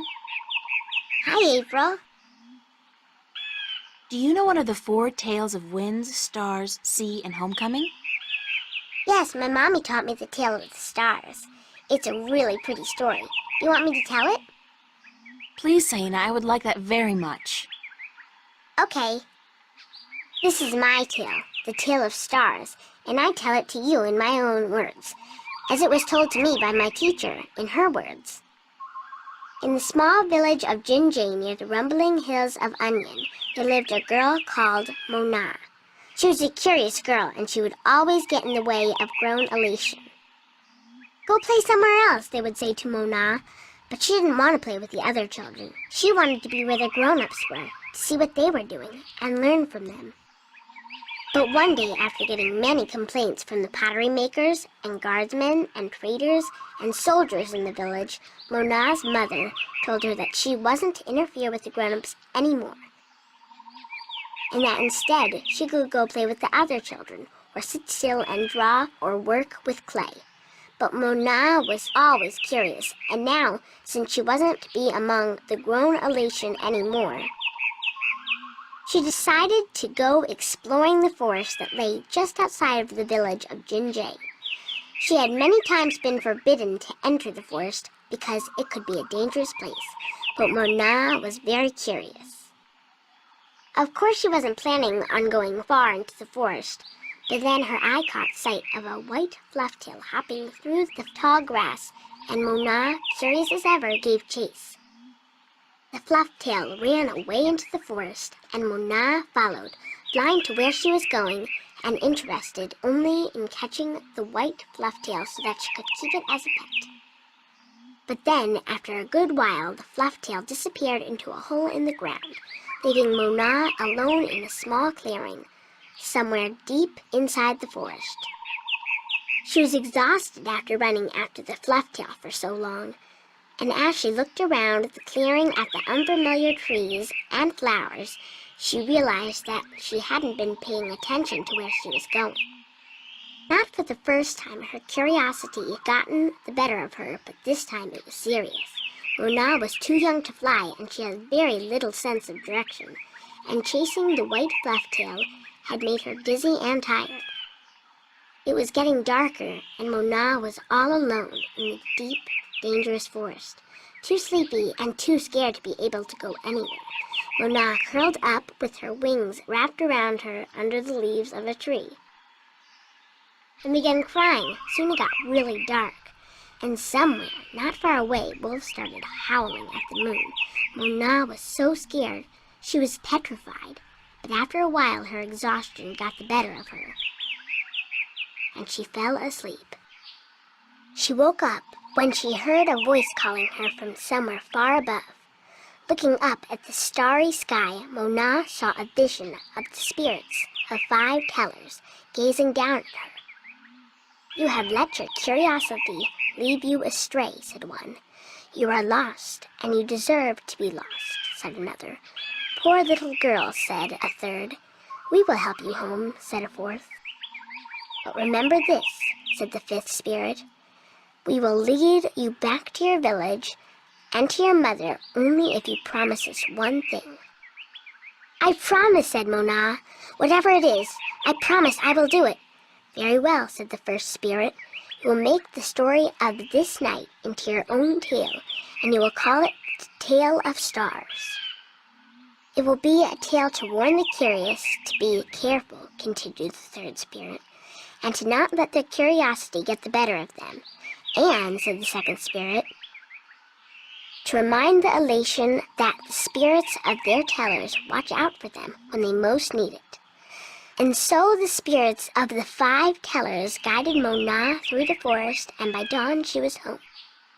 And Mona did tell her tale, the Tale of Stars, to everyone in the village, so that everyone would remember that the curious must be cautious, and that the spirits of the tellers are always watching. This was my tale, the Tale of Stars, and I told it in my own words as my teacher did to me. That was a beautiful tale, Saina. Thank you.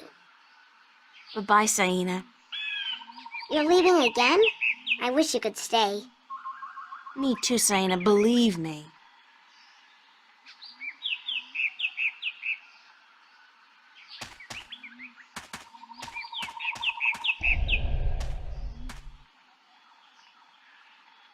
Hi, Nima. Hi, April. Do you know one of the 4 tales of winds, stars, sea, and homecoming? I had to learn the tale of homecoming. It took a long time, but I think I got it now. I'm better with pottery than I am with the tales, unfortunately. Do you want to hear it? Please. Very well. This is the tale of homecoming, my tale, and I shall tell it in my own words as told to me by my teacher, in her words, and by her teacher in turn. Moran was a handsome young Elation man with strong wings and a hardy beak. He lived below the white cliffs, where the water was salty and the fish plentiful. Moran was betrothed to Inara, the loveliest girl there ever was. She was fair and slender and tall, and her eyes were the clearest shade of blue. But Moran was hesitant to enter into union with Inara, to become her husband and to give her children. He would always come up with a new excuse for why they had to wait a little while longer. Now, Inara was skilled at pottery, but even more so with stories, and the teller of the village had many times asked Inara to be her apprentice, to learn all the tales, so that someday she could take over as the teller. But Inara refused, knowing that if she did accept the teller's offer, she would never be able to marry Moran, because a teller cannot have a husband nor children of her own. Her refusal to become the teller's apprentice was unheard of, because who could refuse such an honor? But to Inara, love was more important. Her love for Moran was beyond honor, beyond reason. But despite Inara's love, Moran was still hesitant.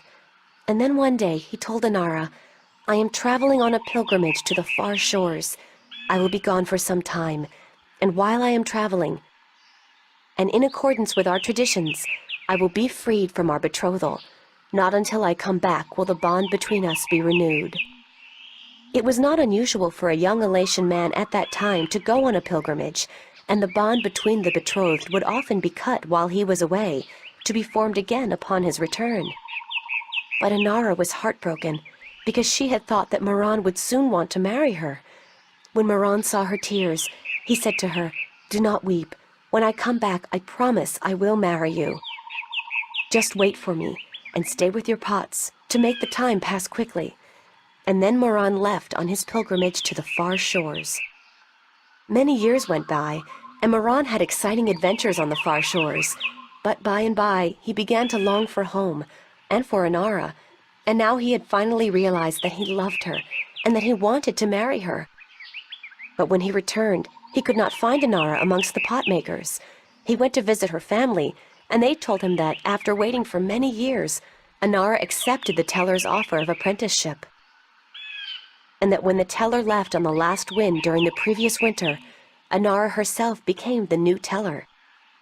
Angry, Moran made his way to the teller's nest, and when he saw Inara, he said to her, "You promised me you would wait." But Inara did not say a single word in answer. She just turned around and lifted something wrapped in leaves from the cot behind her and gave it to Moran. Moran unwrapped the package, and inside he found an old pot, cracked and broken in two. "What is this pot?" he asked. "And why did you not wait for me like I asked you to?" And finally Inara spoke, and she said to Moran, "I made this pot for you, my dear Moran, when you left, because I wanted it to be my marriage gift to you.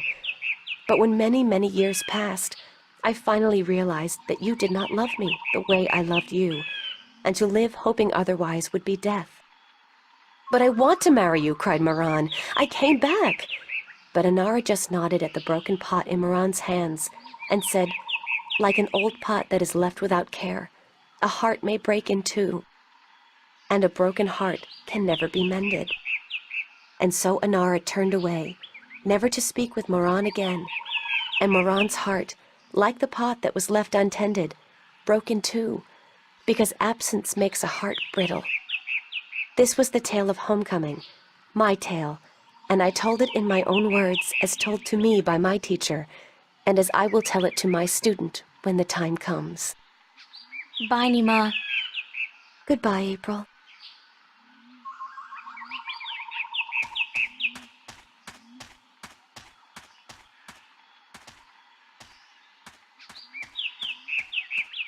Halt! Who would visit the teller? Are you ready for the questions now? Yes, ask me the questions. In the Tale of Winds, which mountain did Iwana fall from in her vain attempt to fly higher and further than anyone else?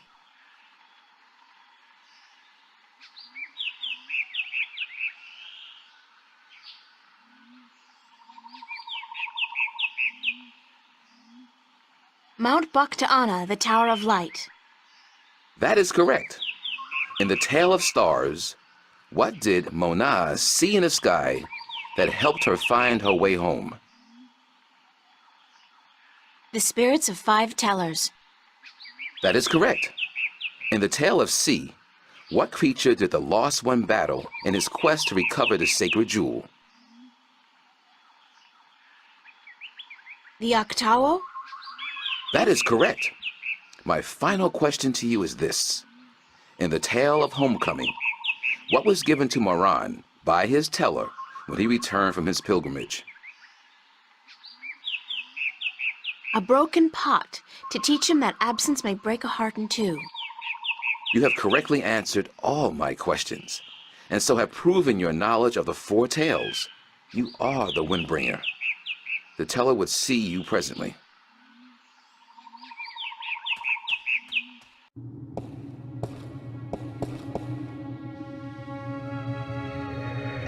Come closer, human. Closer. I cannot see your face.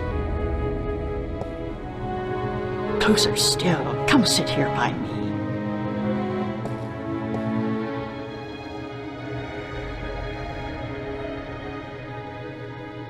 There you are. You see, my eyes are not what they used to be. Ages ago, I could spot a ladybug crawling up a straw of grass from 15 tree lengths up. Now, I have a hard time seeing my supper. But my ears, balance be praised, my ears, they are as good as ever. I could hear you outside, learning the tales my children tell. You are a good listener and a fast learner. They were interesting stories, and your people told them well. That is what we do. The elation are the keepers of the tales, and I am their teller, the one who must know all the tales told since the day we came to this world. How can you do that? How can you remember every story ever told? The secret is to tell them often and to tell them in your own words, not the words of your ancestors. Doesn't that mean that the stories change with every generation? Yes, as all tales must. Change is important. Otherwise the tales will have no meaning to us. They will just be words, and we do not care about the words. We care about what the words tell us. How long have your people been telling stories? Since the beginning, human. Since we came to this world a long, long time ago. You're not from Earth? From Arcadia? Not according to our tales. We came on a great wind before the divide, when the earth was one and humans had yet to learn of magic and science. But we were a different people then, and the tales we tell from that time are vague and incomplete.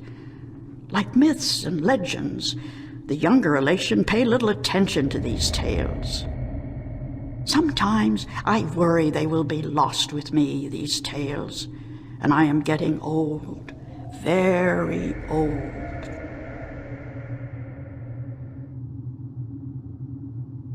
I came to you to find answers to some important questions. Ask, and I will try my best to answer.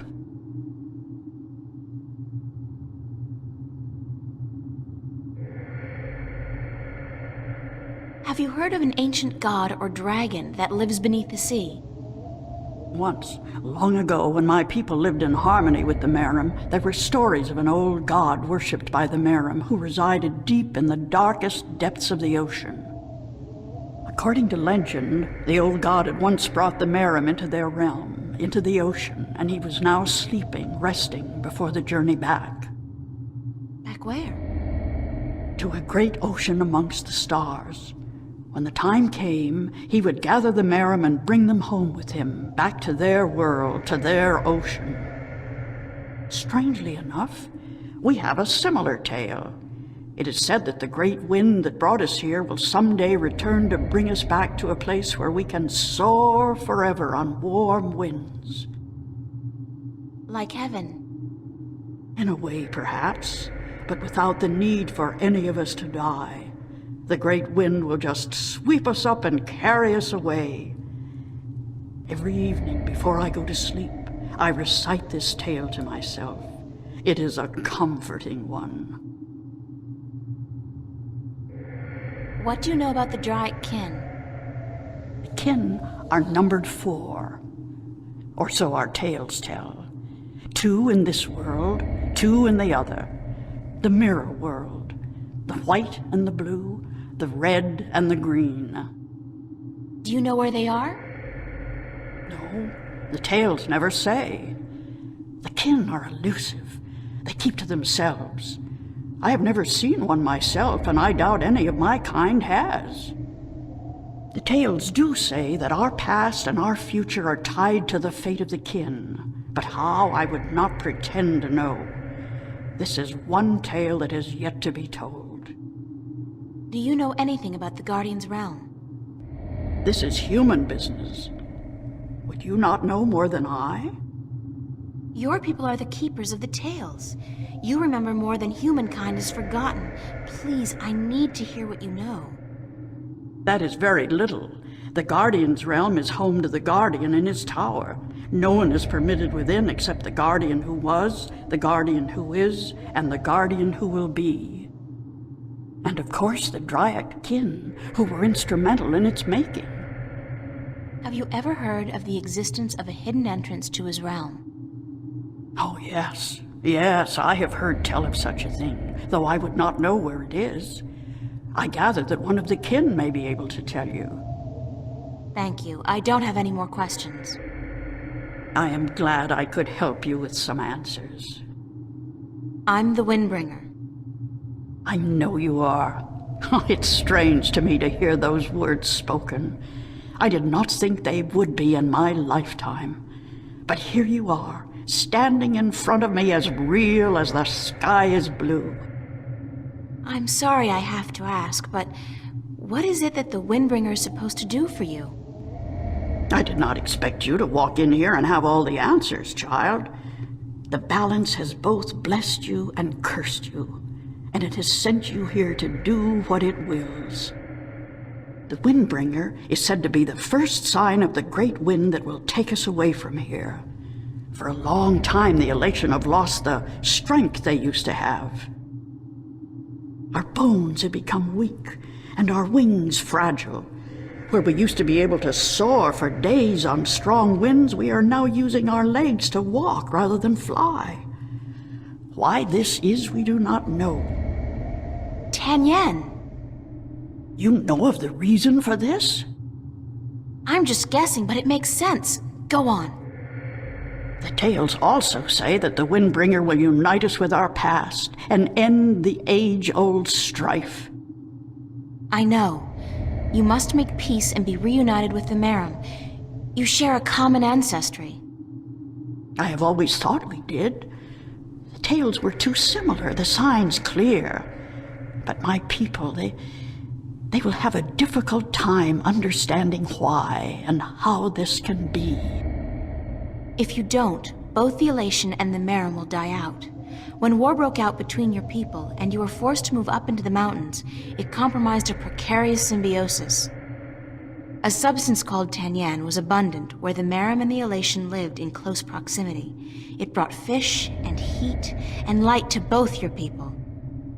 But now, living up in the mountains, your way of life, your diet, your customs and habits, they've all changed, and that's probably the cause of your brittle bones and fragile wings. Then we must make peace with the Merim and restore the balance between us, so as to strengthen us both and prepare us for the journey that will surely come soon. When our sitting is over, I will speak to my people, and I will elect one representative from the Elation to meet with the Merim in the place of your choosing to open a dialogue. I guess it's time for you to talk to your people and for me to make arrangements with the Merim. Where do you wish for our meeting to take place, Windbringer? You want me to decide? Well, I know. Send your ambassador down to the ancient caves by the beach. Inside, there are remnants of an old Elation settlement and a Merim city. It's a good place for your two people to meet, don't you think? Yes. And could you ask if they would bring their half of the stone? The stone? You have the other half? We have held on to it for centuries, knowing that someday it would be of use to the Windbringer. It will, trust me. Then we must make haste and arrangements. It is an important day, so let us not waste light. Go and wait for my ambassador in the caves.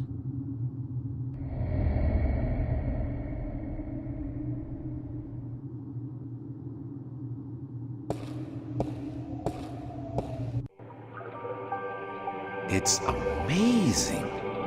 This place is so beautiful. And the scent of sea and rock and nest. This scent is of home. This was home a long, long time ago, according to the tales. We lived in peace with the wet-tail, with the Merim back then. Now you'll be able to live in peace again. And with the Tanyan bringing fish to your doorstep, you'll be able to eat well and restore strength to your bones. Soon you might even be able to soar on the winds for days like you used to do. I hope you are right, Windbringer. And I hope that the Merim will see the sense in it too. They are coming, are they not? They said they would. Hush! I hear something.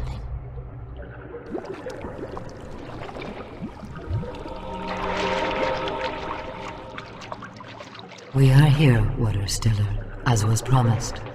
Good. Now, as representatives of your respective peoples, you, the Queen of Amiram City, and you, guard to the Elation Teller, must fulfill the prophecy and join the two parts of the one stone.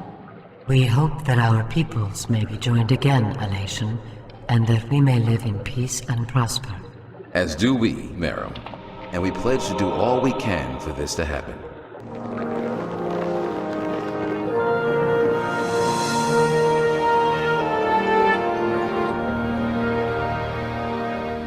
The stone is now whole, Windbringer, and the Elation and the Merim will once again be as one.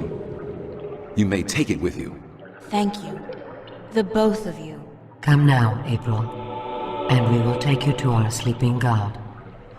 May his wisdom guide you and lead you down the right path.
The sand is covering something. That's a weird rock.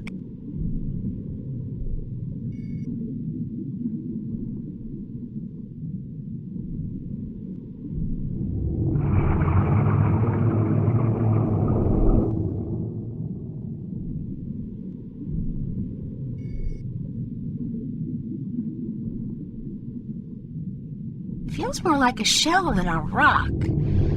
I don't think it's a rock. I think it's alive.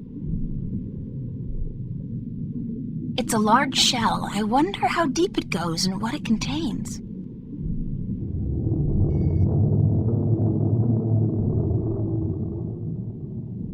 It's soft and spongy.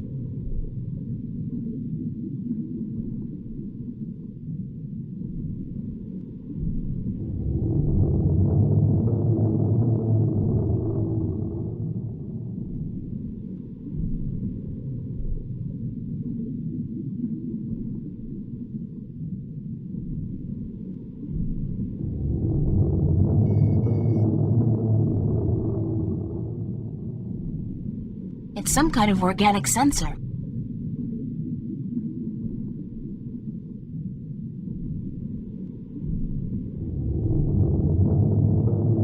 I'm so deep now, I really should have been crushed by the pressure. Hello? Is anybody in there? Spooky. Well, I guess it's an invitation of sorts.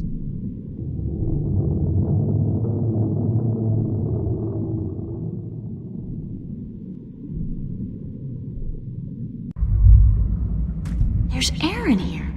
And it's dry. I swear I'm never taking a bath again.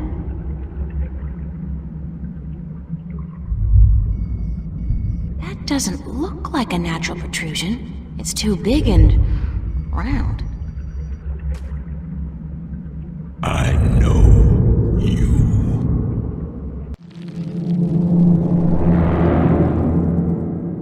Do not be afraid.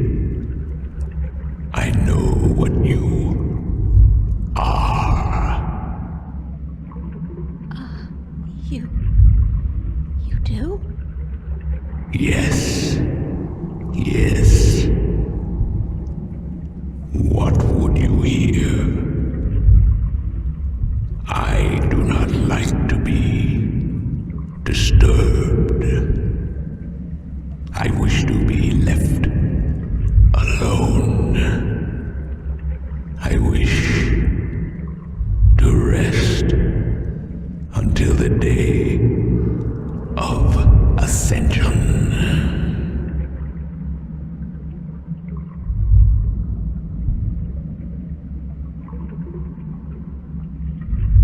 I'm sorry to disturb you, but I need some answers. Everyone needs answers. Everyone has questions. I am not the oracle. I cannot answer all your questions. I don't expect you to answer all of them, but I was hoping for an answer to at least some of them. Then ask and be gone.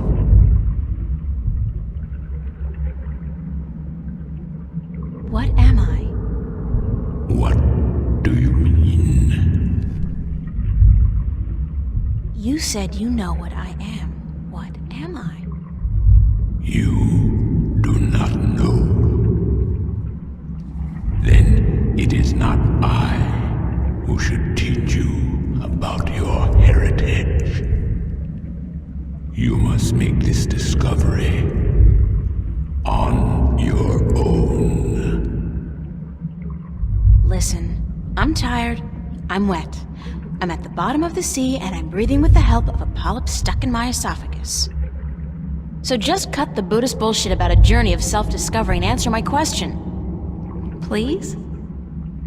Your question has already been answered. That is all I will tell you. Your journey began with an answer. It is only now that you know the question.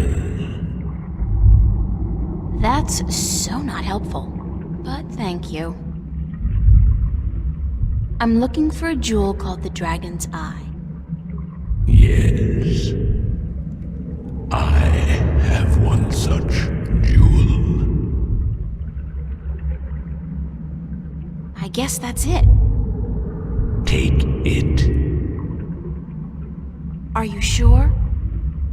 Take it. It is yours now. It is part of your destiny. Okay. Tell me if it hurts.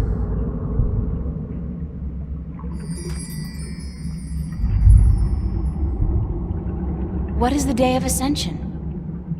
The day when the kin return home.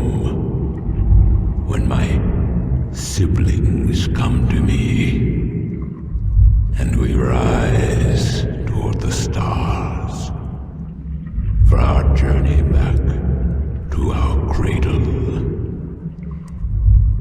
This is the day of ascension.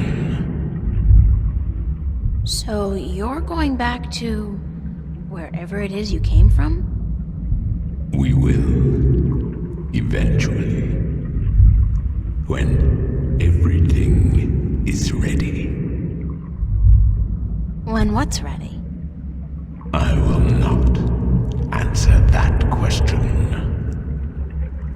It is not necessary for you to know. I need to know where I can find the gateway to the Guardian's realm. So you come to me.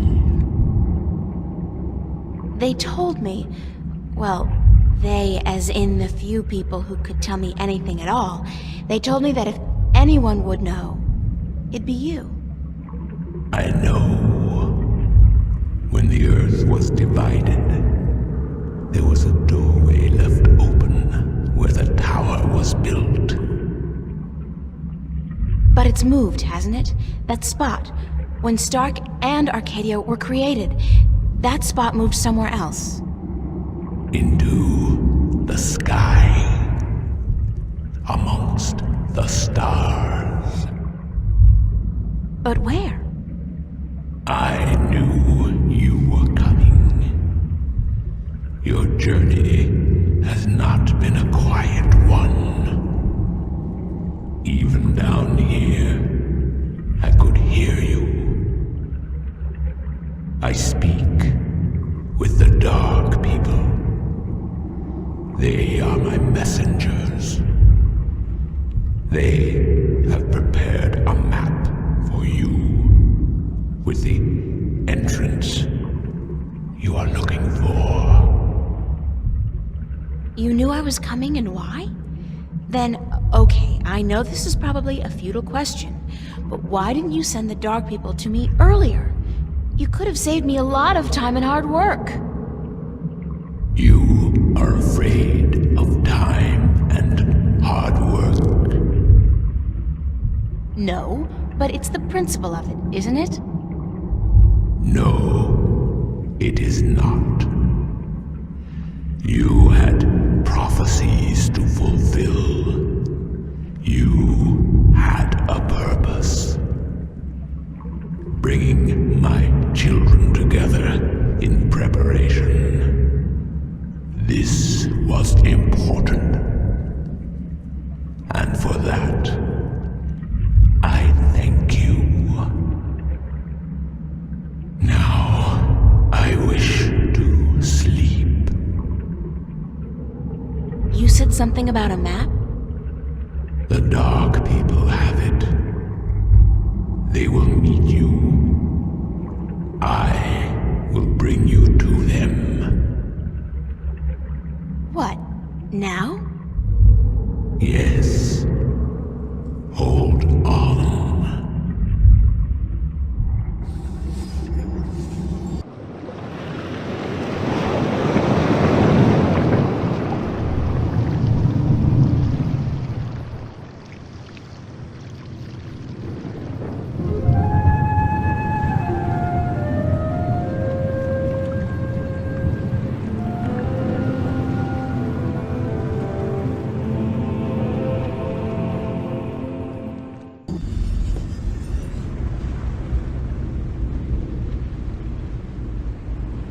The ship is enshrouded in a thick fog, very mystic-like.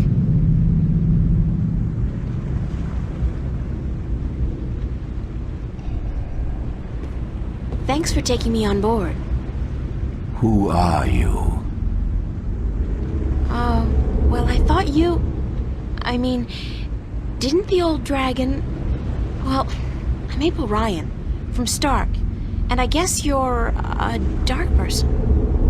But who are you? I'm just a student.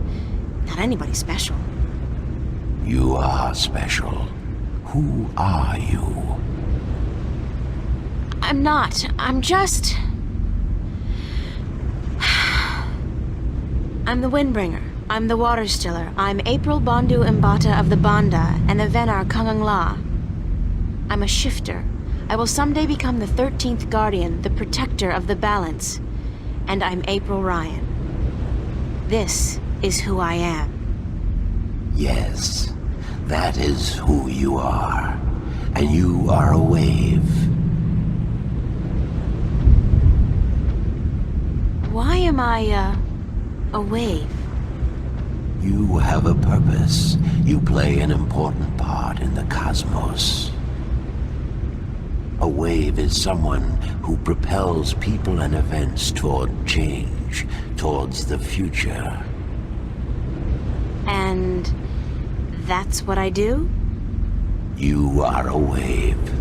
There are ripples from your passing, and they spread wide and far. Those ripples will never die down. The worlds will be changed by your journey.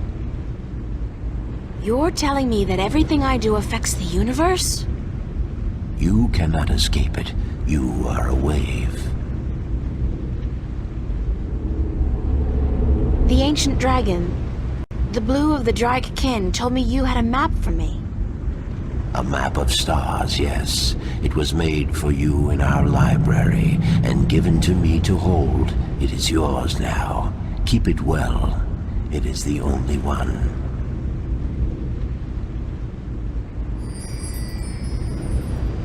I'm looking for an ancient stone given to you by the Sentinel, the Fathers. You came for the stone. Of course we have it with us. Our ship would not have been chosen to meet you were it not for the stone we carry with us. Everybody's just waiting around for me to show up, so that they can give me stuff. Who knew adventuring was going to be this easy? It will not always be so easy. Of that I can assure you. But here is our stone. We entrust it to you, as we were instructed to do when the Fathers first entrusted it to us.